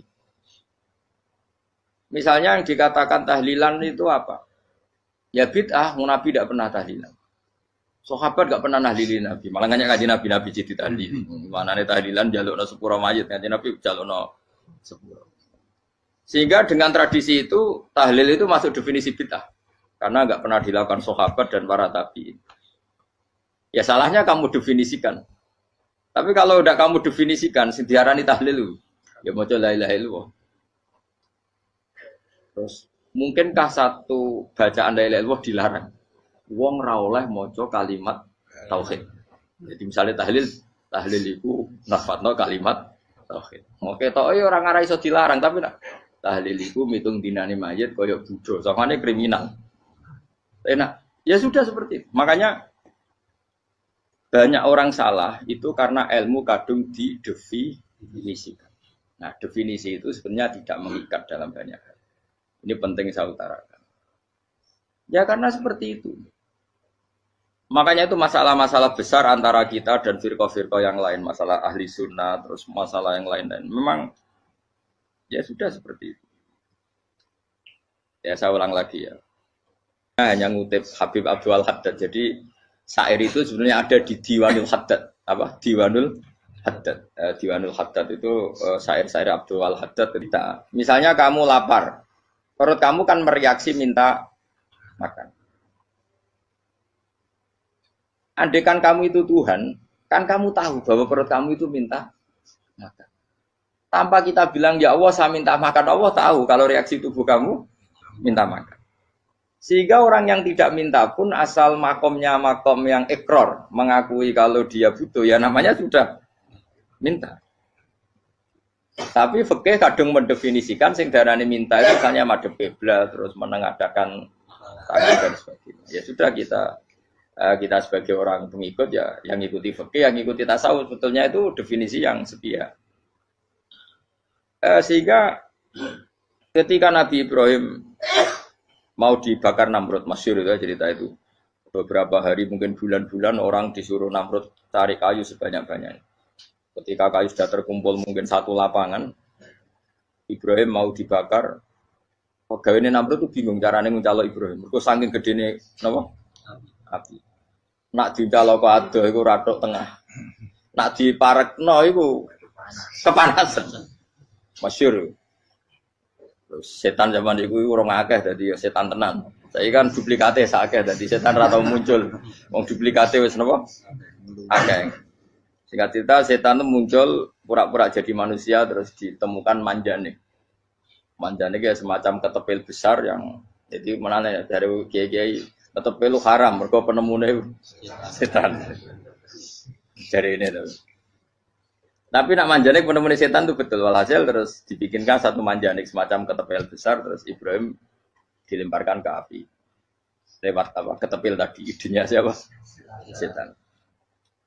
Nah, ketika di tengah api itu unik. Kata malaikat Jibril datang terus tanya sama Ibrahim, "Ya Ibrahim, apa kamu butuh saya?" Butuh. Alakah hajat, apa kamu punya kebutuhan? Jawab Ibrahim, "La, saya tidak punya kebutuhan." Amma ilaika fala, kalau ke kamu ndak. Karena kamu makhluk, apapun keren kamu Jibril tetap kamu makhluk. Amma ilaika fala. Ndak maksudnya butuh ke Allah nanti saya nyampaikan. Mana dinya Nabi Ibrahim, kalau Allah tidak usah kamu sampaikan ya sudah tahu. Gua ambek Jibril. Oh, nak kowe ditekek tenan. Ya saya ulang lagi, apa kamu punya kebutuhan? Alaka hajalah ama ilaika fala, kalau ke kamu ndak. Ndak maksudnya butuh ke Allah nanti saya sampaikan. Karena Jibril yang mentang-mentang dekat sama Allah dan tukang memberi informasi. Tapi kata Ibrahim, kalau ke Allah sih tidak perlu kamu, dia sudah tahu. Nah itu terjadi namanya Habib Abdul Haddad masyhur itu apa? Hasbi min su'ali ilmuhu bihali. Jadi cukup ilmunya Allah itu menjadikan saya tidak perlu minta. Hasbi min su'ali ilmuhu bihali. Jadi ada kondisi tertentu yang para wali itu, saya ulang lagi, kondisi tertentu yang para wali itu ya tidak minta. Tapi kalau itu ditiru jenengan semua ini jadi keangkuhan. Kenapa? Wes ora ndonga tangane ditenangkan. No, atine ora eling pangeran, kan akhirnya ra njaluk tenan. Jadi aja niru wali-wali. Nah, wali-wali itu kan misalnya tangannya tidak menengadah tapi semua sistem tubuhnya merasa butuh sama. Saya itu pernah ya. Tapi itu kondisional dan saya juga ngulang enggak mesti bisa. Ketika saya umroh itu pernah saya ada satu kondisi itu doa ya di putaran pertama terus. Di putaran pertama saya berdoa ya agak banyak di multazam. Putaran kedua mau berdoa sudah tidak berani lagi. Sampai ke-7. Hari kedua ya tidak berani, hari ketiga enggak berani. Nah seperti itu tidak bisa dibuat-buat meskipun saya juga agak ingin. Tapi ya pas itu ya enggak bisa. Gara-gara itu korban kitab hikam, ya kitab hikam yang terkenal. Kitab hikam itu pernah cerita gini. Rubbama dallahum al-adab ala tarkit tolak. Terus di antara makalahnya itu wa inna ma yunabbahu man yajuzu alaihil ikhfal. Tapi kamu jangan niru dosa kan. Tapi jangan ingkar ilmu ini tambah dosa kowe. Jadi niru ya dosa, ingkar ya dosa. Jadi ada seorang wali kata Hikam. Kadang-kadang seorang wali itu mau doa diulang itu sungkan. Kenapa? Yang perlu diingatkan tuh yang potensi lupa. Allah kan masih ingat doa kemarin. Loh itu gara-gara saya sebelum umroh itu mensinau kitab Hikam itu agar itu kok. Ya Allah, sing tak dungani wingi ejek eling kok tak eling nomen ae. Kan. Tapi kan akhirnya dungane eling. Ya Allah kayak kemarin. Hari ketiga ya Allah kayak. Makanya menurut saya ilmunya orang hakikat itu juga ada sisi kriminalnya karena ya tadi. Tapi kamu ingkar ya keliru. Memang Allah gak mungkin lupa, ngapain kamu ingatkan. Makanya menurut saya Allah itu memang zat terbaik, bener-bener Rahman Rahim. Mestinya nak Allah terbaik, kowe donga bedino malah ngamuk. Lah aku lali tapi mbok ilang eling dong. Tapi Allah itu ya maklumi, memang yang mungkin lupa. Wong Allah tidak pernah lupa kok, kamu ingetin terus. Atau kamu menggurui Allah, yaitu ya Allah nang sebadani kalau di duake, padahal enggak mesti maslahat bagi kamu. Duake ora mesti maslahat bagi kamu. Maka ada sekian contoh yang wali itu dibully pangeran. Saya sering cerita, banyak cerita wali itu dibully pangeran. Digarap ya pangeran. Ini gara-gara salah itu. Saya pernah cerita dan itu ada di Hikam betul di kitab itu. Itu ada wali itu tukang hamal. Hamal itu manol di pasar, itu tukang angkut. Jadi kalau ada orang bawa barang berat diangkut dia, terus misalnya kalau dulu mungkin ya ke kereta atau ke singkat cerita terus diupahi. Setelah dapat apa dia pasti pulang karena dia hanya butuh makan satu piring karena dia tirakat makan satu piring untuk ibadah 24 jam. Singkat cerita dia ngeluh ya Allah, kamu tahu, engkau tahu saya ini pecinta engkau. Saya ini hanya butuh makan satu piring untuk kuat sholat. Tapi kenapa harus jadi juru manol? Berilah saya rezeki yang tanpa kerja. Selang sekian hari dia dituduh maling. Terus di penjara, terus dapat rezeki tanpa kerja. Dia ya Allah kenapa jadinya gini? Kan kamu minta rezeki tanpa kerja. Ya itu penjara itu rezeki tanpa kerja kan. Jadi Allah memperlakukan para walinya itu memang unik. Ya kadang dibully.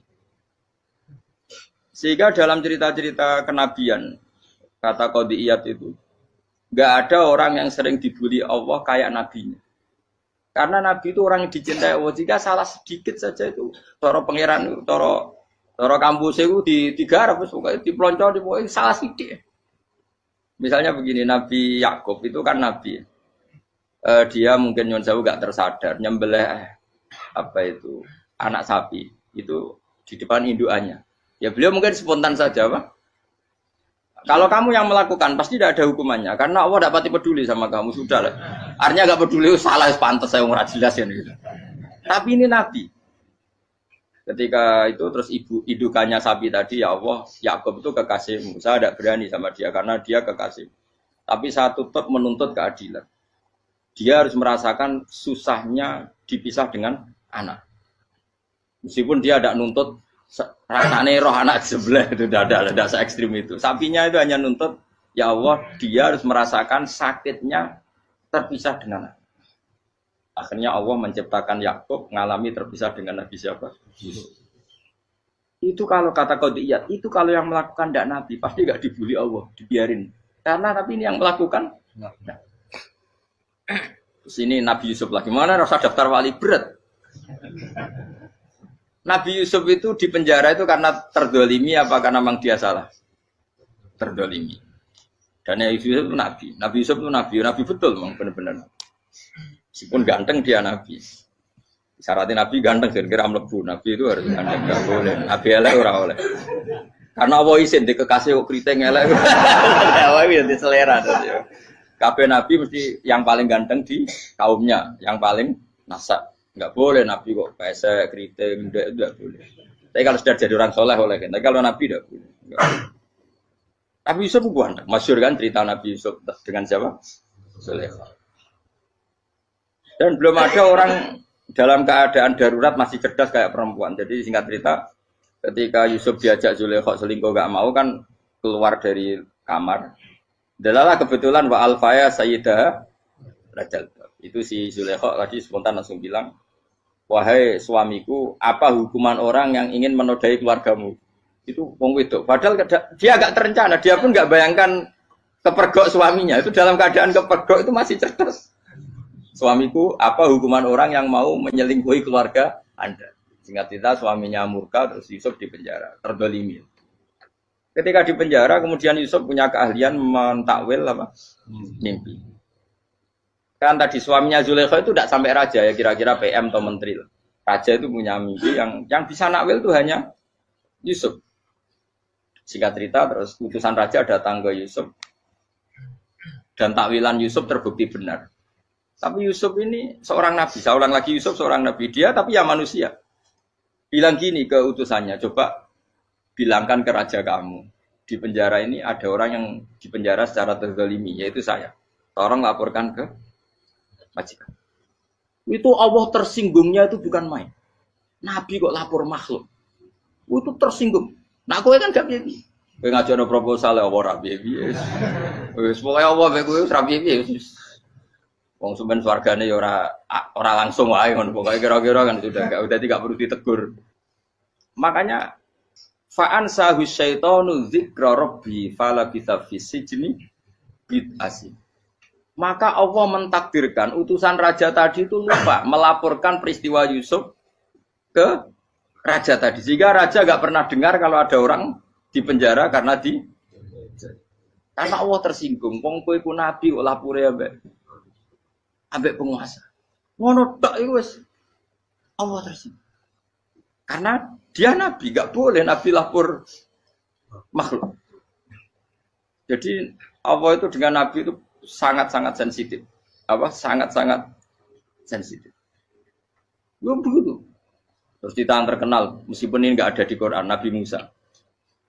Nabi Musa itu pernah sakit gigi. Karena dia mentang-mentang kalimullah, orang yang sering komunikasi dengan Allah, minta ya Allah, tolong tunjukkan obat gigi saya itu apa.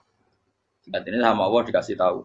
Kamu ngunyah suket ini, gitu. rumput ini kamu kunyah, nanti pasti sembuh. Karena resepnya dari Allah ya pasti mujarab, kan enggak kok dokter. Singkat cerita dikunyah terus sembuh. Suatu saat dia sakit gigi lagi, enggak konsultasi lagi karena masih punya resep tadi kopian apa? Resep.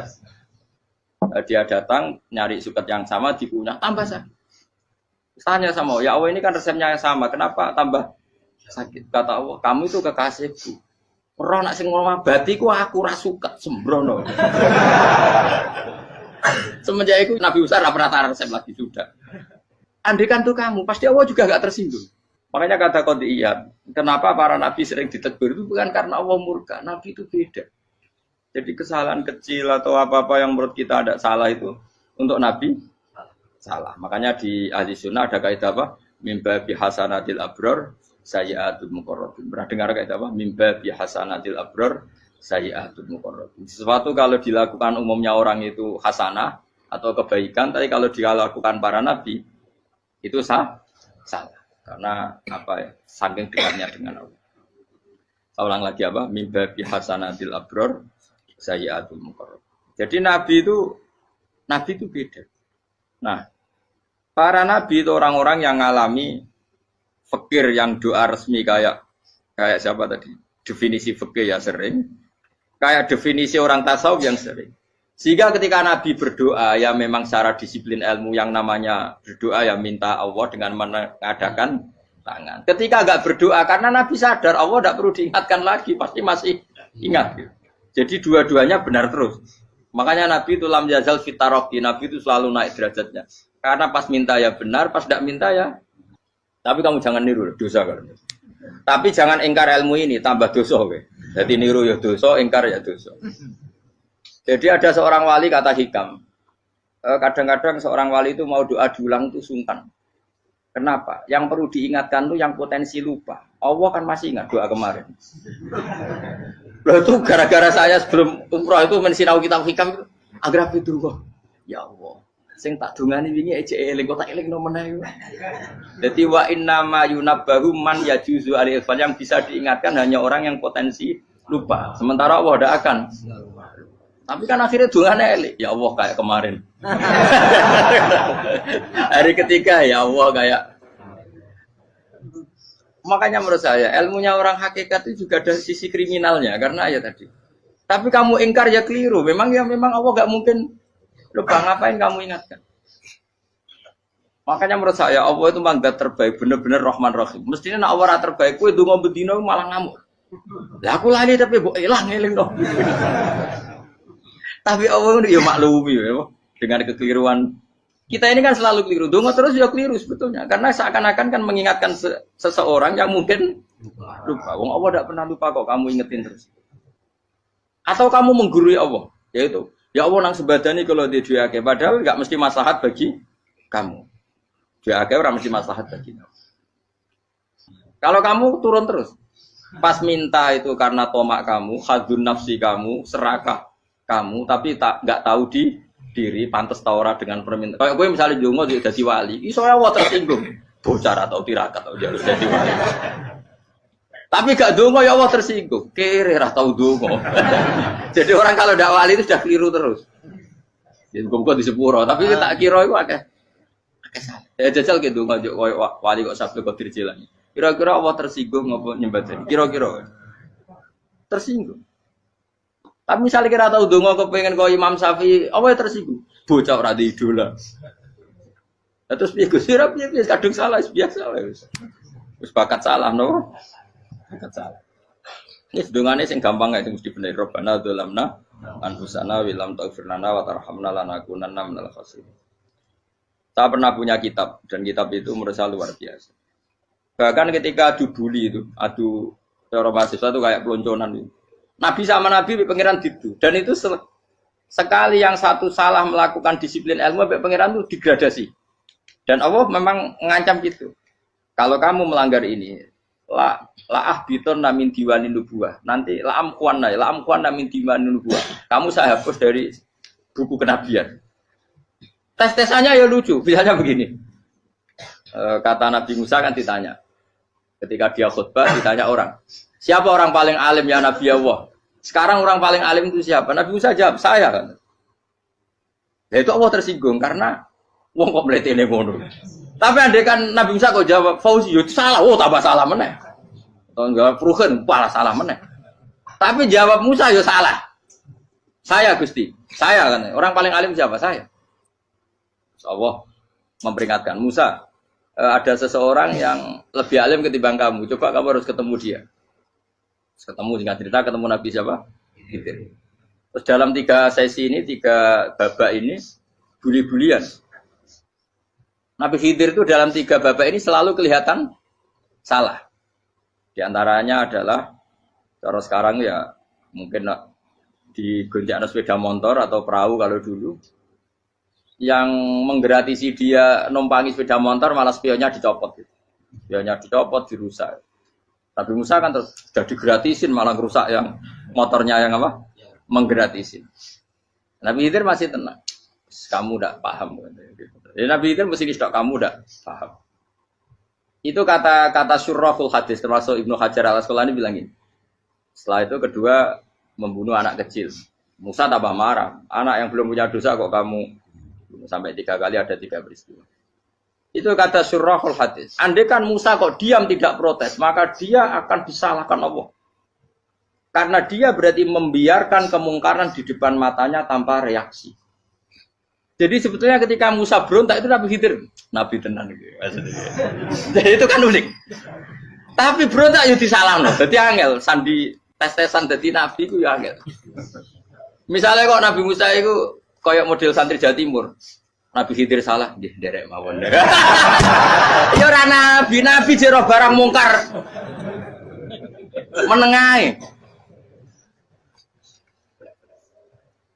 Berarti yo nabi goblok ngono kira-kira. Makanya memang Musa harus konsisten seperti itu, harus demo terus. Kayak saya misalnya sebagai kiai fikih, kiai ya harus seperti ini cara mulang saya. Enggak boleh saya misalnya terus anut mulang terus tawadhu semeneng terus ora karu-karuan. Jadi andai kan Musa kok tidak protes itu malah salah. Ya memang harus. Dan itu Nabi Khidir dia, Nabi tenang. Makanya Nabi Khidir akhirnya respect. Tidak ada hati sebaik Abu Musa. Risi itu gak nyaman ketika melihat kemungkaran. Jadi itu sebenarnya poin. Tapi lucunya Nabi Khidir yang nyalan, takkan dari rasa takok komen takok. Tapi ya disalahno. Ya aku cari Nabi Musa. Ya jajal, gawe peristiwa meneh aku tak sabar rata kok. Bareng. Kan jajal neh. Bareng dijajal ya protes meneh. Barang protes meneh, tinggal satu kali kesempatan. Kowe takok meneh wis ora dadi muridku. Dikasih kesempatan lagi, ya protes meneh dek nang Tapi itu justru itu menjadi kelebihannya Nabi Musa karena syarat seorang nabi adalah al-musara'ah ila inkaril munkar kata Ibnu Hajar Al-Asqalani. Syarat seorang nabi adalah secepat mengingkari sesuatu yang mungkar. Nah, ini cobalah jadi etika kita, muhasabah kita. Jadi muhasabah itu cara berpikir kita set, kita pikir ulang. Ternyata semangatnya seorang nabi itu wastaghfir lidzambika walil mu'minun. Semangatnya itu memintakan ampun. Orang ahli tafsir tahu semua kalau nabi itu tidak mungkin dosa. Jadi itu khitabun nabi wa urida bihi ummatu, itu khitab nabi, tapi yang dimaksud itu umatnya karena nabi tidak akan mengalami dzambun, tidak akan mengalami dosa. Sekarang enggak, kadang-kadang kita ini kalau orang lain salah itu semangat. Kalau di perusahaan ada teman salah, apalagi pimpinan salah itu seneng. Barokahnya salah bisa ganti kan gitu. Mungkin di dunia tokoh juga gitu, barokahnya ada tokoh salah, kita yang jadi populer sendiri, tidak boleh seperti itu. Kita harus salimus sodri di jami'il muslimin. Jadi ini harus dilatih. Saya tadi matur sama Habib Ahmad, latihan kita jadi hidup. Nabi itu kalau resep jadi wali itu kata Nabi gampang. Kata Nabi, kalau kamu ingin disenangin Allah, ya sudah. Kalau kamu asbahta, amseta gini-gini, perasaan kamu kata Nabi jangan punya perasaan ghil sama orang muslimin. Itu sudah wadzalika min sunnati. Makanya Nabi ngendikan la yablughni ahadun an ahadin syai'an. Ada yang baca la yuballighni ahadun an ahadin syai'an. Seseorang jangan melaporkan ke saya tentang salahnya yang lain. Fa inni akhruju ilaikum wa ana salimus sadri. Karena saya ingin ketemu sampean semua dalam keadaan salimus sadri, tidak punya perasaan apa-apa.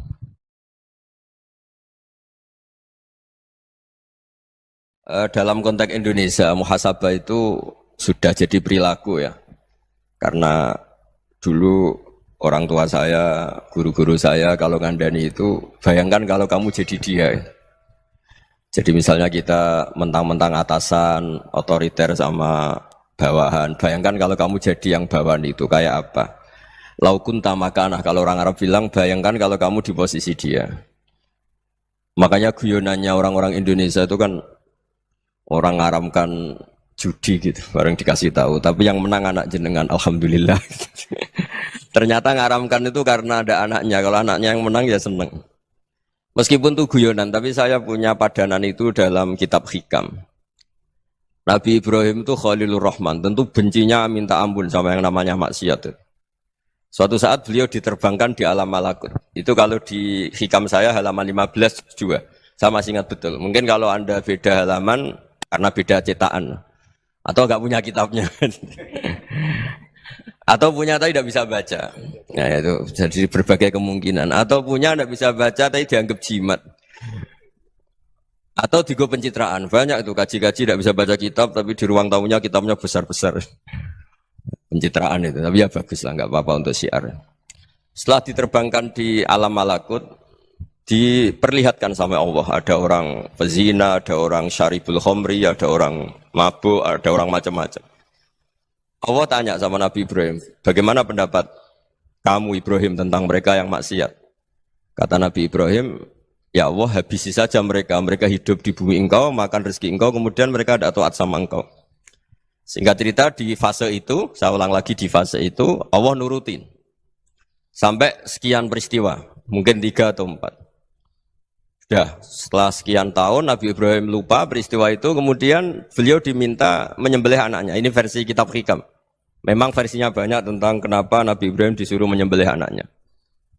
Ketika mau menyembelih anaknya, Nabi Ibrahim ragu. Huwa samratu fuadi. Anak saya ini buah hati saya, kenapa engkau suruh menyembelih? Terus kata Allah, apa kamu tidak ingat ketika kamu saya angkat di alam malakut, kemudian kamu usul bunuh-bunuh, saya ada mempertimbangkan usul Anda, tapi kenapa sekarang saya merintahkan kamu mikir gitu. Terus, ya karena ini anak saya ya Allah. Terus kata Allah, rumang samu wong sumpukon mata ini gak gawean kau sing gawe kowe enak wae usul mata ini. Jadi saya yang bikin kemudian Anda enak aja usul membunuh. Semenjak itu Nabi Ibrahim itu di eranya itu asfaqun nas, orang paling sayang sama manusia. Karena kadang kita keras itu ya kebetulan itu udah anak kita, ada keluarga kita. Cara orang Jawa itu kan gitu ya, kalau ada perempuan terus macak yang macam-macam pakai sepeda motor cowok terus wah itu luput suwuk semoga-moga gini tapi setelah dikasih tahu niku ponakane jenengan semoga-moga selamat. Jadi jangan-jangan kemarin ahli ma'asi itu kebetulan tuh tidak keluarga kita. Kalau keluarga kita yang pernah salah pada kita, semangat kita mintakan maaf. Jangan-jangan kita didikte hukum sosial gitu. Jadi orang yang salah kebetulan tuh orang yang menservis kita atau keluarga kita atau orang dekat kita. Jangan-jangan semangat kita mintakan ampun. Tapi kalau sama orang lain kebetulan musuh kita semangatnya minta itu kena adab. Nah ini yang nggak boleh dalam Islam. Islam mengajarkan niru Rasulullah SAW, Nabi itu rahmatal lil alamin.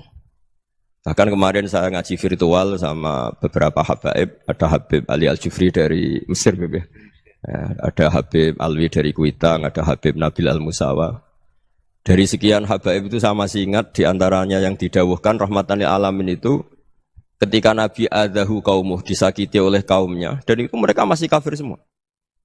Itu mereka dapat doanya Nabi Allah mahdi qaumi fa innahum la ya'lamun. Kayak apa baiknya Nabi orang yang menyakiti, yang melukai, tapi Nabi masih berdoa Allah mahdi qaumi fa innahum la ya'lamun. Sayyidina Umar dapat doanya Nabi itu yakhina kana kafiran ketika masih kafir didoakan. Allahumma aizzal Islam bi Umar. Itu ketika masih kafir. Itu pelajaran bagi kita bahwa yang sedang tidak cocok pun itu berdapat doa kita. Ya doa supaya kondisi kita baik, hari tambah baik. Karena agama ini, saya berkali-kali bilang, limangka nayarjuwa hawal yawmal akhir. Agama ini diperuntukkan bagi yang selalu punya harapan pada Allah Subhanahu wa Ta'ala. Saya cerita muhasabah ini tentang hubungan kita dengan Allah. Di Indonesia itu banyak orang fasik, banyak orang nakal. Ya di mana-mana orang nakal itu ya mayoritas, wa aksaruhum fasikun. Tapi berkahnya harapan. Mungkin saya kira nakal sok benda, mungkin saya kira sholat sok ben sholat, mungkin sekarang belum sakhok, belum dermawan, suatu saat dermawan.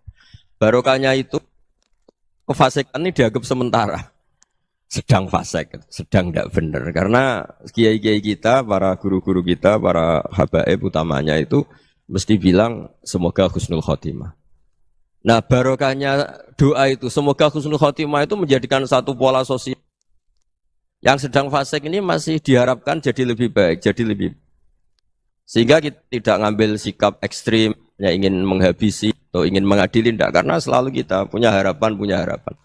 Dan agama ini limangka nerjuwa hawal yawmal akhir.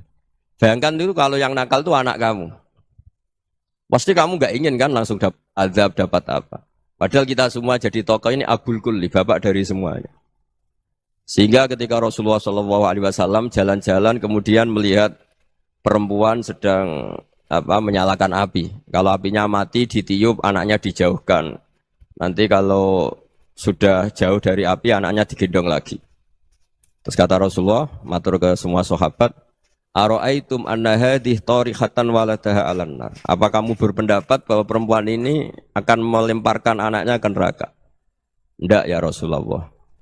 Tidak akan seorang ibu melemparkan anaknya ke api. Terus kata Rasulullah, Allahu arhamu min hadih biwaladiha. Allah lebih rahman, lebih rahim dibanding orang tua ini kepada anaknya. Ini yang harus kita kenalkan terus, kita kampanyakan terus. Supaya orang hubungannya dengan Allah itu nyaman, asik. Sehingga dengan demikian selalu ada harapan bahwa yang sedang nakal ini suatu saat tobat. Kita tidak boleh menghukumi pasti begini, pasti gini. Itu tidak wilayah kita. Itu juga yang dicontohkan Rasulullah SAW. Secara lahir Nabi itu nggak berkenan sama Wahsy, karena Wahsy itu salahnya salah fatal karena membunuh ahabban nasi ila Rasulillah, yaitu membunuh Sayyid Hamzah. Jadi ketika Wahsy tobat, Nabi itu nerima tobatnya. Dan ketika beliau dengan basariyahnya nggak siap ketemu Wahsy karena harus ingat Sayyid Hamzah, basariyahnya diturutin. Oke, kamu iman, saya turutin, tapi jangan sering ketemu saya. Karena kalau ketemu kamu, saya masih ingat sama paman saya Sayyid Hamzah. Kita bisa ngelola seperti itu. Kita tidak cocok sama orang, bagaimanapun mereka umat Rasulullah SAW, kita tetap mencintai mereka. Misalnya kalau beda agama, mereka sama-sama orang Indonesia, kita mencintai mereka atas nama warga Indonesia. Tapi kalau misalnya potongannya ora cocok, beda kultur, bawaannya itu mangkelno cara Jawa, ya bisa diilmoni, jangan ketemu. Wong sudah tidak cocok, ingin ketemu nyari solusi. Roh ini tok seneng itu kan ya repot itu. Ya sudah kalau nggak mati cocok ya jangan sering ketemu. Dan itu kita bisa memanage seperti itu tuh bisa. Saya berkali-kali cerita tentang Imam Syafi'i. Kalau dikasih tahu ya Imam Abu Abdillah, panggilannya Imam Syafi'i, tetangga Anda ini ternyata banyak yang nggak senang Anda. Jawabnya beliau senang. Ya bagus kalau nggak senang saya, ndak utang saya katanya. Jadi gara-gara sampean seneng aku ngatur aku ini kan. Dan mungkin sampean ra seneng kan ya enak. Jadi hidup itu dianggap happy. Kalau seneng ya teman silaturahim, kalau nggak seneng ya nggak bakal utang gitu. Baru kayak seneng itu nggak ganggu. Gitu. Jadi dulu itu orang bisa ngelola seneng nggak seneng itu bisa. Karena ada kearifan hubungan dengan Allah Subhanahu wa taala. Hidupnya selesai karena masyghul bi dzikrillah. Mereka sibuk dengan Allah. Makanya kata ulama-ulama tasawuf, kamu jangan melihat manusia perilakunya, tapi kamu juga harus ingat yang gerakkan semua itu Allah Subhanahu wa taala. Dengan demikian kita farah, kita senang. Makanya Nabi kalau ngutus Anas bin Malik kemudian enggak kesampaian yang diinginkan karena Anas main, ketika garwa-garwane Nabi agak tersinggung, Nabi andaikan Allah menghendaki yang saya inginkan kesampaian, pasti itu kesampaian. Jadi dianggap kegagalan Anas enggak manggil yang dituju Nabi itu ya kersane Allah ya enteng saja. Sayyidina Ali lebih parah lagi yang dialamin. Itu dalam-dalam beliau kalau dipanggil tuh enggak cepet-cepet ke sana. Ketika ditanya, "Kenapa kamu tak panggil enggak cepet ke saya?" "Amin tu ukubatak." Karena aku tahu engkau orang baik. Orang baik itu pemaaf. Jadi makanya orang-orang soleh dulu itu bodoni itu. Makanya sekarang kalau ada orang bodoni itu mesti beda orang soleh. Kalau orang-orang soleh itu kakean husnudzon lagi sering dibodonin. Abdul bin Umar itu masyhur itu. Kalau ada budaknya sering sholat, sergap sholat itu dimerdekakan. Akhirnya enggak sholat pun pura-pura sholat. Akhirnya juga dimerdekakan. Ketika ditanya, kenapa engkau merdekakan? Padahal mereka sholatnya menipu engkau, kata pembisik-pembisik itu. Man khoda'ana lillah in khoda'na lah. Dia nipu atas nama Allah, berarti saat tertipu juga atas nama Allah. Enggak masalah dong, semuanya demi Allah Subhanahu wa ta'ala. Jadi ketika kita ketemu mensifati Allah Ta'ala itu ghafir. Allah pemaaf. Jangan kamu enggak fair untuk diri kamu nyifati Allah ghafir, pada orang lain Allah kamu sifati syadidul iqab. Jadi Allah kamu atur, kayak MC tadi ngatur saya. Jadi Allah itu apa? Kalau pada saya ghafir, kalau pada musuh saya syadidul iqab. Itu enggak fair. Kalau Anda punya harapan kepada Allah karena Allah Rahman Rahim, Allah ghafir, sebenarnya Allah pada musuh kita ya bisa saja Allah ghafir, bisa saja Allah Rahman Rahim. Sehingga kita melihat orang lain yang kita tidak cocok itu ya enteng saja. Itu min ummati Rasulillah sing tanaluhu syafa'atu, tanaluhu sa'atu rahmati, tanaluhu fair. Jangan dengan kita kayak mesti dapat rahmat. Jangan orang lain kayak Allah pasti syadidul iqab. Itu tidak boleh. Sehingga ketika ada orang Badui, singkat cerita orang Badui ini kencing di masjid. Semua sahabat membentak dia. Yang enggak bentak hanya Nabi tok.